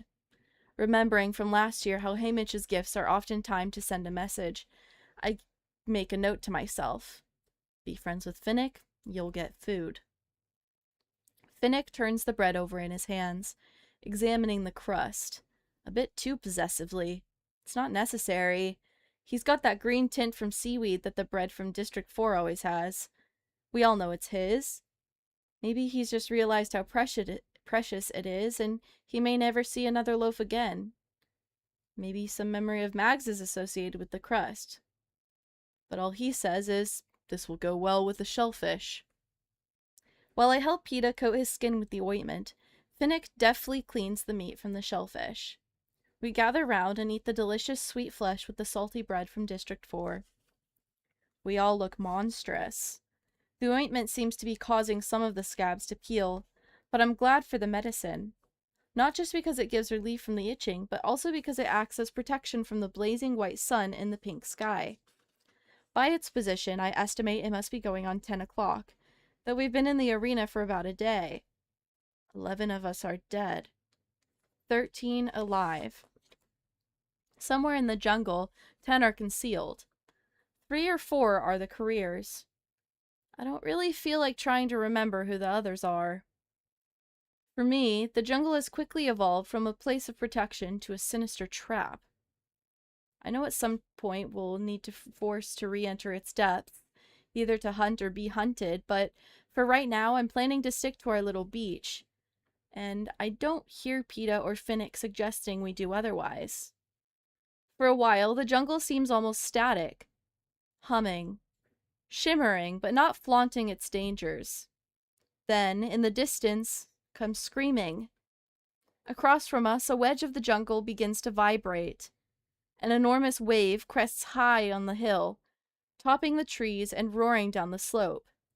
It hits the existing seawater with such force that even though we're as far as we can get from it, the surf bubbles up around our knees, setting our few possessions afloat. Among the 3 of us, we manage to collect everything before it's carried off, except for our chemical-riddled jumpsuits, which are so eaten away no one cares if we lose them. A cannon fires. We see the hovercraft appear over the area where the wave began and pluck a body from the trees. 12, I think. The circle of water slowly calms down, having absorbed the giant wave. We rearrange our things back on the wet sand and are about to settle down when I see them. 3 figures, about 2 spokes away, stumbling onto the beach. There, I say quietly, nodding into the newcomer's direction. PETA and Finnick follow my gaze. As if by previous agreement, we all fade back into the shadows of the jungle. The trio's in bad shape. You can see that right off, one is being practically dragged out by a second, and the third wanders in loopy circles as if deranged. They're a solid brick red color, as if they've been dipped in paint and left out to dry. Who is that? Asks PETA. Or what? Mutations? I draw back an arrow, readying for an attack, but all that happens is that the one who was being dragged collapses on the beach. The dragger stamps the ground in frustration, and in an apparent fit of temper, turns and shoves the circling, deranged one over. Finnick's face lights up. "Johanna!" he calls, and runs for the red thing. "Finnick!" I hear Johanna's voice reply. I exchange a look with Peeta. "What now?" I ask. "We can't really leave Finnick," he says. "Guess not." "Come on then," I say grouchily, because even if I'd had a list of allies, Johanna Mason would definitely not have been on it. The two of us tromp down the beach where Finnick and Johanna are meeting up. As we move in closer, I see her companions, and confusion sets in. That's Beatty on the ground, on his back, and Wyrus, who's regained her feet to continue making loops. She's got Wyrus and Beatty. "Nuts and bolts?" says Peeta, equally puzzled. "I've got to hear how this happened." When we reach them, Johanna's gesturing forward to the jungle and talking very fast to Finnick. "We thought it was rain, because of the lightning, and we were all so thirsty, but when it started coming down, it turned out to be blood. Thick, hot blood. You couldn't see, you couldn't speak without getting a mouthful. We just staggered around trying to get out of it. That's when Blight hit the force field." "I'm sorry, Johanna," says Finnick. It takes a moment to place Blight. I think he was Johanna's male counterpart from District 7, but I hardly remember seeing him. Come to think of it, I don't even think he showed up for training. "Yeah, well, he wasn't much, but he was from home," she says. "And he left me alone with these two," she nudges Beatty, who's barely conscious, with her shoe.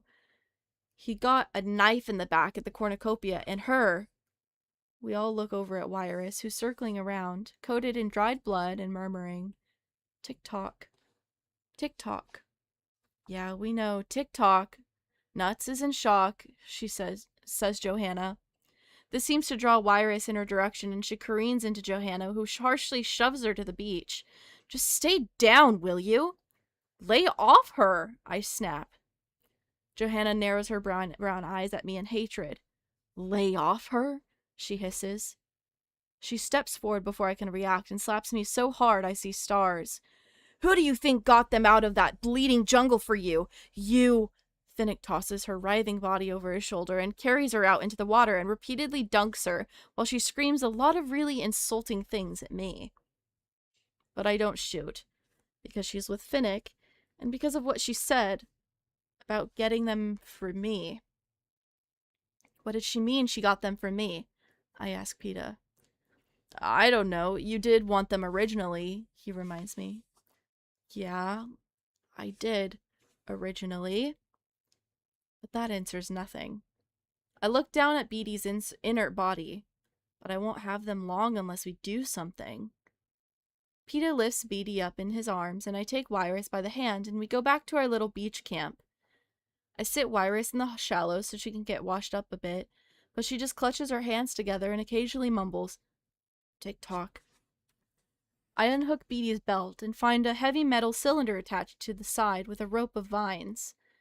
I can't tell what it is, but if he thought it was worth saving, I'm not going to be the one who loses it. I toss it up on the sand. Beatty's clothes are glued to him with blood, so Peeta holds him in the water while I loosen them. Takes some time to get the jumpsuit off, and then we find his undergarments are saturated with blood as well. There's no choice but to strip him naked to get him clean, but I have to say this doesn't make much of an impression on me anymore. Our kitchen table's been full of so many naked men this year. You kind of get used to it after a while. We put down Finnick's mat and lay Beatty on his stomach so he can examine his back. There's a gash about 6 inches long running from his shoulder blade to below his ribs. Fortunately, it's not too deep. He lost a lot of blood, though. You can tell by the pallor in his skin. And it's still oozing out of the wound.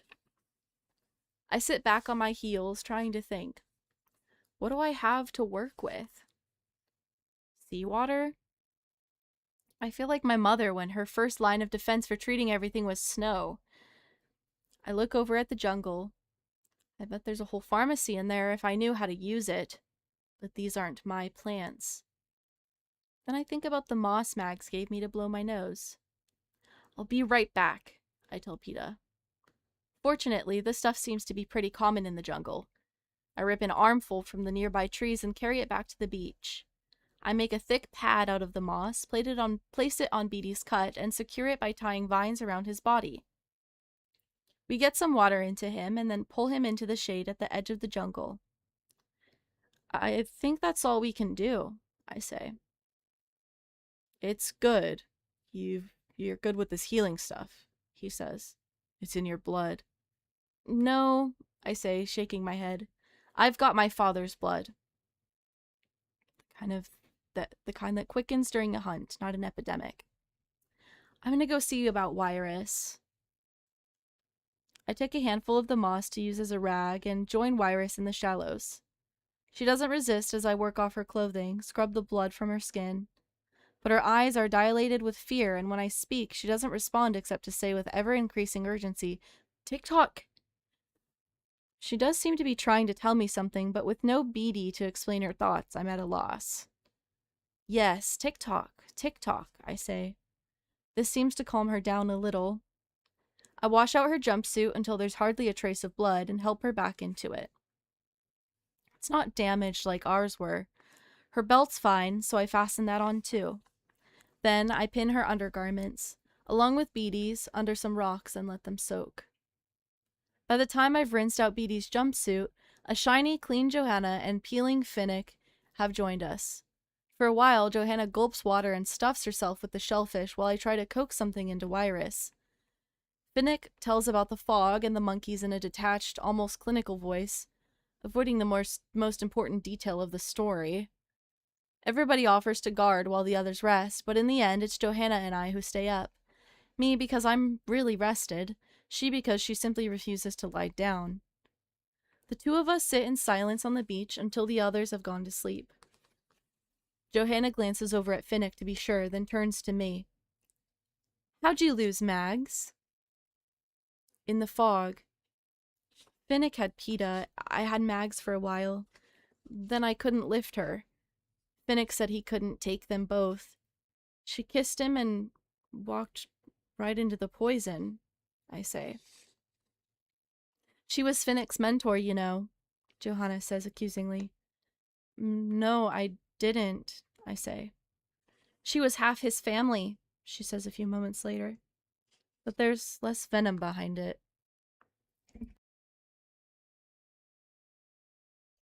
We watch the water lap up over the undergarments. So, what were you doing with Nuts and Volts? I ask. I told you. I got them for you. Hamish said if we were to be allies, I had to bring them to you, said Johanna. That's what you told him, right? No, I think. But I nod my head in assent.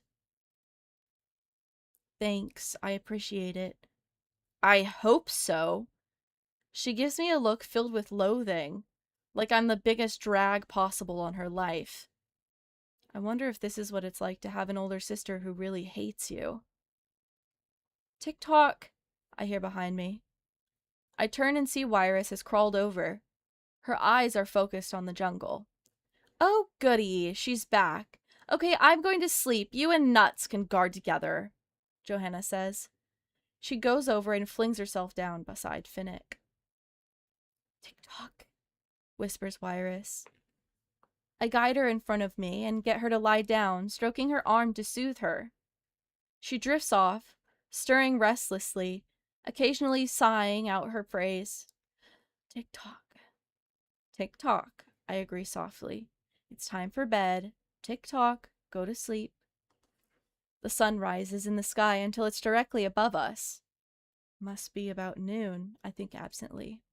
Not that it matters. Across the water off to the right, I see the enormous flash as the lightning bolt hits the tree and the electrical storm begins again. Right in the same area as it did last night.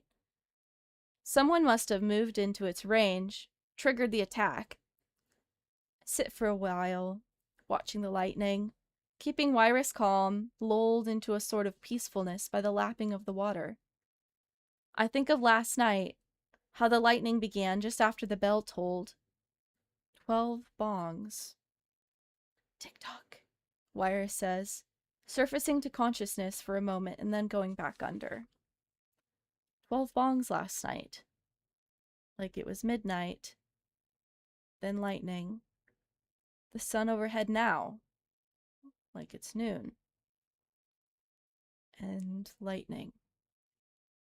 Slowly, I rise up and survey the arena. The lightning there. In the next pie wedge over came the blood rain, where Johanna, Wyrus, and Beatty were caught. We would have been in the third section, right near to that, when the fog appeared. And as soon as it was sucked away, the monkeys began to gather in the fourth. Tick-tock. My head snaps to the other side. A couple of hours ago at around 10, that wave came out of the second section to the left of where the lightning strikes now. At noon. At midnight. At noon. Tick-tock, Wyrus says in her sleep. As the lightning ceases and the blood rain begins just to the right of it, her words suddenly make sense. Oh, I say under my breath. Tick-tock. My eyes sweep around the full circle of the arena, and I know she's right. Tick-tock. This is a clock.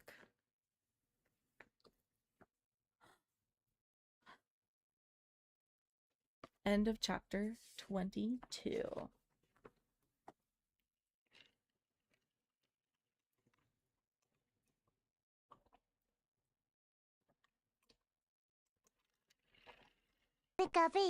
Pikachu? Hello, Shiny. I still have one more chapter to go for today. I think, right? We're going to do 23, and then we'll have 4, 5, 6, 7. Or maybe we'll do 2 more chapters today. I guess we'll see what y'all are feeling when we get there. How's your day going, Shiny?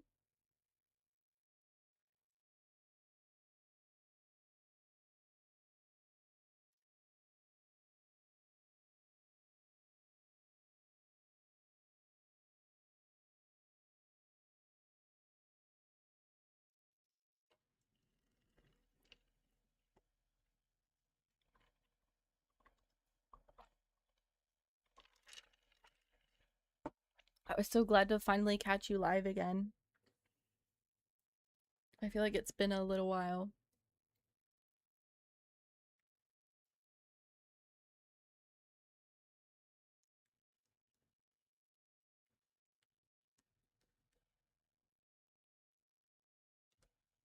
How me? How's me?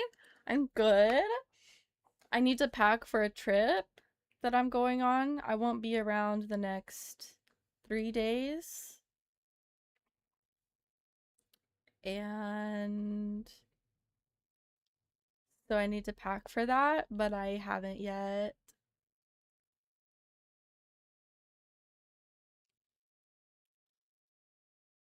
I am a procrastinator.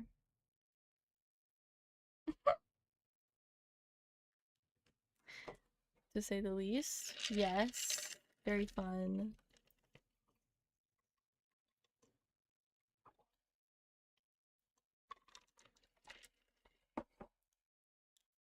Yum.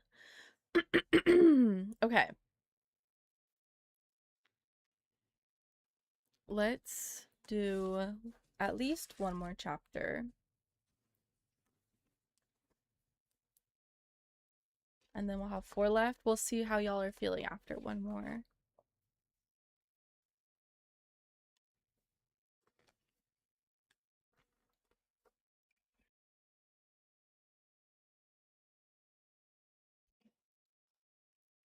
Chapter 23. A clock. I can almost see the hands ticking around the 12-section face of the arena. Each hour begins a new horror, a new Game Maker weapon, and ends the previous. Lightning, blood rain, fog, monkeys. Those are the first 4 hours on the clock. Excuse me. And at 10, the wave.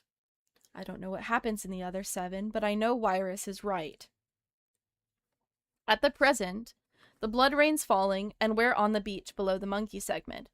Far too close to the fog for my liking. Do the various attacks stay within the confines of the jungle? Not necessarily. The wave didn't. If that fog leaches out of the jungle, or the monkeys return... Get up, I order, shaking Peeta and Finnick and Johanna awake. Get up, we have to move. There's enough time now, though, to explain the clock theory to them. About Wyrus's tick-tocking and how the movements of the invisible hands trigger a deadly force in each section. I think I've convinced everyone who's conscious, except Johanna, who's naturally opposed to liking anything I suggest. But she even agrees it's better to be safe than sorry. While the others collect our few possessions and get Beatty back into his jumpsuit, I rouse Wyrus. She awakes with a panicked tick-tock. Yes, tick-tock. The arena's a clock. It's a clock, Wyrus. You were right, I say. You were right. Relief floods her face. I guess because somebody has finally understood what she's known probably for the first tolling of the bells. Midnight. It starts at midnight, I confirm. A memory struggles to surface in my brain. I see a clock. No, it's a watch, resting in Plutarch Heavensby's palm. It starts at midnight, Plutarch said. And then my Mockingjay lit up briefly and vanished. In retrospect, it's like he was giving me a clue about the arena. But why would he? At the time, I was no more a tribute in these games than he was. Maybe he thought it would help me as a mentor. Or maybe this had been the plan all along. Wyrus nods at the blood rain. 1:30, she says. Exactly. 1:30, and at 2... and at 2, a terrible poison begins there, I say, pointing at the nearby jungle. So we have to move somewhere safe now. She smiles and stands up obediently. Are you thirsty? I hand her the woven bowl, and she gulps down a quart. Finnick gives her the last bit of bread, and she gnaws on it. With the inability to communicate overcome, she's functioning again. I check my weapons. Tie up the spile and the tube of medicine in the parachute and fix it to my belt with Vine. Beatty's still pretty out of it, but when Peeta tries to lift him, he objects. Wire, he says. She's right there, Peeta tells him. Wyrus is fine. She's coming too. But still, Beatty struggles. Wire, he insists. Oh, I know what he wants, says Johanna impatiently. She crosses the beach and picks up the cylinder we took from his belt when we were bathing him. It's coated in a thick layer of congealed blood. This worthless thing. It's some kind of wire or something. That's how he got cut, running up to the cornucopia to get this. I don't know what kind of weapon it's supposed to be. I guess you could pull off a piece and use it as a garrote or something. But really, can you imagine Beatty garroting somebody? Okay, I'm gonna pause for a second because I don't know what that is. Garrote.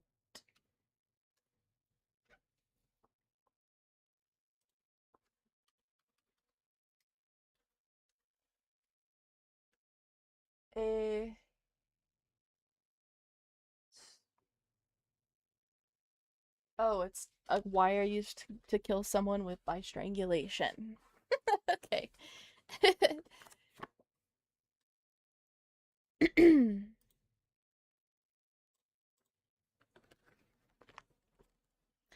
Can you imagine Beatty garroting somebody?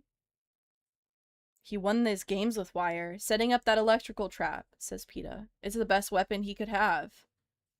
There's something odd about Johanna not putting this together. Something that doesn't quite ring true. Suspicious. Seems like you have that figured out, I say, since you nicknamed him Volts and all.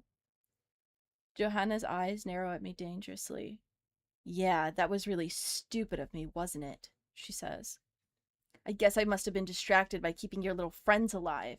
While you were, what, again, getting Mags killed off? My fingers tighten on the knife handle on my belt. Go ahead, try it. I don't care if you are knocked up, I'll rip your throat out, says Johanna. I know I can't kill her right now, but it's just a matter of time with Johanna and me, before one of us offs the other. Maybe we had all better be careful where we step, says Finnick, shooting me a look.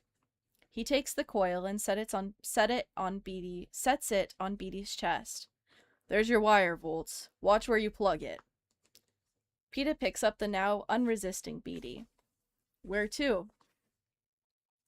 I'd like to go to the cornucopia and watch, just to make sure we're right about the clock, says Finnick. It seems as good a plan as any. Besides, I wouldn't mind the chance of going over the weapons again. And there are 6 of us now. Even if you count Beatty and Wirus out, we've got 4 good fighters. It's so different from where I was last year, at this point, doing everything on my own. Yes, it's great to have allies as long as you can ignore the thought that you'll have to kill them later. Beatty and Wirus will probably find some way to die on their own. If we have to run from something, how far would they get?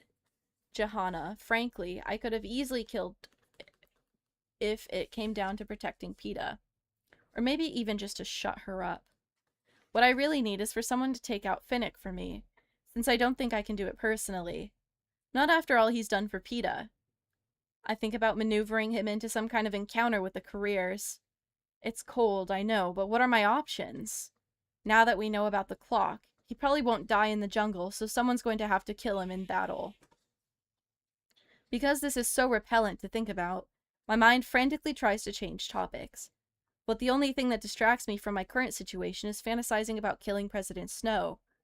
Not very pretty daydreams for a 17-year-old girl, I guess, but very satisfying. We walk down the nearest sand strip, approaching the cornucopia with care, just in case the careers are concealed there. I doubt they are, but we've been on the beach for hours and there's been no sign of life. The area is abandoned, as I expected. Only the big golden horn and the picked-over pile of weapons remain.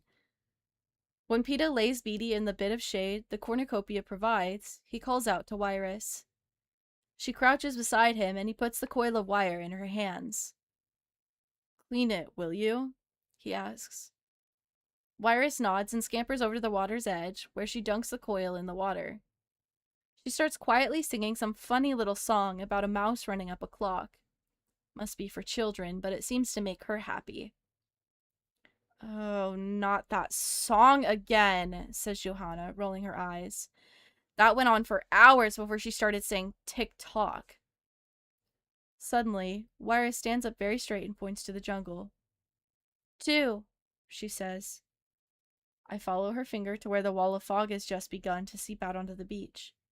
Yes, look, Wirus is right. It's 2 o'clock and the fog has started. Like clockwork, says Peeta. You were very smart to figure that out, Wirus. Wirus smiles and goes back to singing and dunking her coil. Oh, she's more than smart, says Beatty. She's intuitive. We all turn back to look at Beatty, who seems to be coming back to life. What better way to show your dedication than to be literally shot from a cannon? Hi, Will Danny. How's it going? Welcome in. We're reading Catching Fire. And I'm on chapter, 23? Yeah, I'm on chapter 23. How's your day going?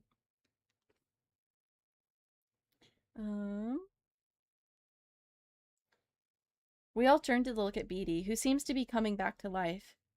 She can sense things before anyone else does, like a canary in one of your coal mines. What's that? Finnick asks me. It's a bird that we take down into the mines to warn us if there's bad air, I say. What's it do, die? I ask Johanna. It stops singing first, that's when you should get out. But if the air's too bad, it dies, yes, and so do you. Oh yay, hiking sounds super fun. That sounds like a really good day. Good holiday. More than one day. I don't want to talk about dying songbirds. They bring up thoughts of my father's death, and Rue's death, and Maisie Donner's death, and my mother inheriting her songbird. Oh great, now I'm thinking of Gale, deep down in that horrible mine, with President Snow's threat hanging over his head. So easy to make it look like an accident down there. A silent canary, a spark, and nothing more. I go back to imagining killing the president. Despite her annoyance at Wirus, Johanna's as happy as I've seen her in the arena. While I'm adding to my stock of arrows, she pokes around until she comes up with a pair of lethal-looking axes. It seems an odd choice until I see her throw one with such force it sticks into the sun-softened gold of the cornucopia. Of course. Johanna Mason, District 7. Lumber. I bet she's been tossing around axes since she could toddle. It's like Finnick with his trident, or Beatty with his wire, Rue with her knowledge of plants. I realize it's just another disadvantage of District 12 tributes, having faced over the years. We don't go into the mines unless we're 18, and it looks like most of the other tributes learn something about their trades early on. There are things you do in a mine that could come in handy in the games. Wielding a pick, blowing things up, giving you an edge. The way my hunting did. But we learn them too late. While I've been messing with the weapons, Peter's been squatting on the ground, drawing something with the tip of his knife on a large, smooth leaf he brought from the jungle. I look over his shoulder and see he's creating a map of the arena. In the center is the cornucopia on its circle of sand with the 12 strips branching out from it. It looks like a pie sliced into 12 equal wedges. There's another circle representing the water line and a slightly larger one indicating the edge of the jungle. "Look how the cornucopia is positioned," he says to me. I examine the cornucopia and see what he means. "The tail points towards 12 o'clock, I say. "Right. So this is the top of our clock," he says, and quickly scratches the numbers 1 through 12 around the clock face. 12 to 1 is the lightning zone. He writes lightning in tiny print on the corresponding wedge, then works clockwise, adding blood, fog, and monkeys in the following sections. And 10 to 11 is the wave, I say. He adds it. Finnick and Johanna join us at this point, armed to the teeth with tridents, axes, and knives. "Did you notice anything unusual in the others?" I asked Johanna and Beatty, since they might have seen something we didn't. But all they've seen is a lot of blood. I guess they could hold anything. I'm gonna mark the ones where we know the Game Maker's weapon follows us out past the jungle, so we'll stay clear of those, says PETA, drawing diagonal lines on the fog and wave beaches. Then he sits back. "Well, it's a lot more than we knew this morning, anyway." We all nod in agreement. And that's when I notice it. The silence. Our canary has stopped singing. I don't wait. I load an arrow, and I twist and get a glimpse of a dripping wet gloss, letting Wirus slide to the ground, her throat slit open in a bright red smile. The point of my arrow disappears into his right temple, and in the instant it takes to reload, Johanna has buried an axe blade to Kashmir's chest. Finnick knocks away a spear Brodus throws as PETA at PETA and takes Enobaria's knife in his thigh. If there wasn't a cornucopia to duck behind, they'd be dead, both of the tributes from District 2. I spring forward in pursuit. Boom. Boom. Boom. The cannon confirms there's no way to help Wirus. No need to finish off Gloss or Kashmir. My allies and I are rounding the horn, starting to give chase to Brutus and Enobaria, who are sprinting down a sand strip toward the jungle. Suddenly, the ground jerks beneath my feet, and I'm flung on my side in the sand. The circle of land that holds the cornucopia starts spinning fast. Really fast. And I can see the jungle going by in a blur. I feel the centrifugal force pulling me toward the water and dig my hands and feet into the sand, trying to get some purchase on the unstable ground. Between the flying sand and the dizziness, I have to squeeze my eyes shut. There's literally nothing I can do but hold on until, with no deceleration, we slam to a stop. Coughing and queasing, I sit up slowly to find my companions in the same condition. Finnick, Johanna, and PETA have hung on. The 3 dead bodies have been tossed out into the seawater. The whole thing, from missing Wyrus's song to now, can't have taken more than a minute or two. We sit there panting, scraping the sand out of our mouths. "Where's Volts?" says Johanna. We're on our feet. One wobbly circle of the cornucopia confirms he's gone. Finnick spots him about 20 yards out in the water, barely keeping afloat, and swims out to haul him in. That's when I remember the wire and how important it was to him, and I look frantically around. Where is it? Where is it? And then I see it, still clutched in Wyrus's hands, far out in the water. My stomach contracts at the thought of what I must do next. "Cover me," I say to the others. I toss aside my weapons and race down the strip closest to her body. Without slowing down, I dive into the water and start for her. Out of the corner of my eye, I can see the hovercraft appearing over us, the claws starting to descend to take her away. But I don't stop. I just keep swimming as hard as I can and end up slamming into her body.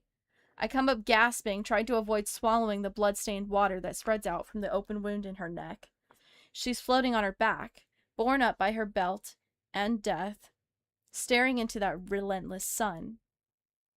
As I tread water, I have to wrench the coil of wire from her fingers because her final grip on it is so tight.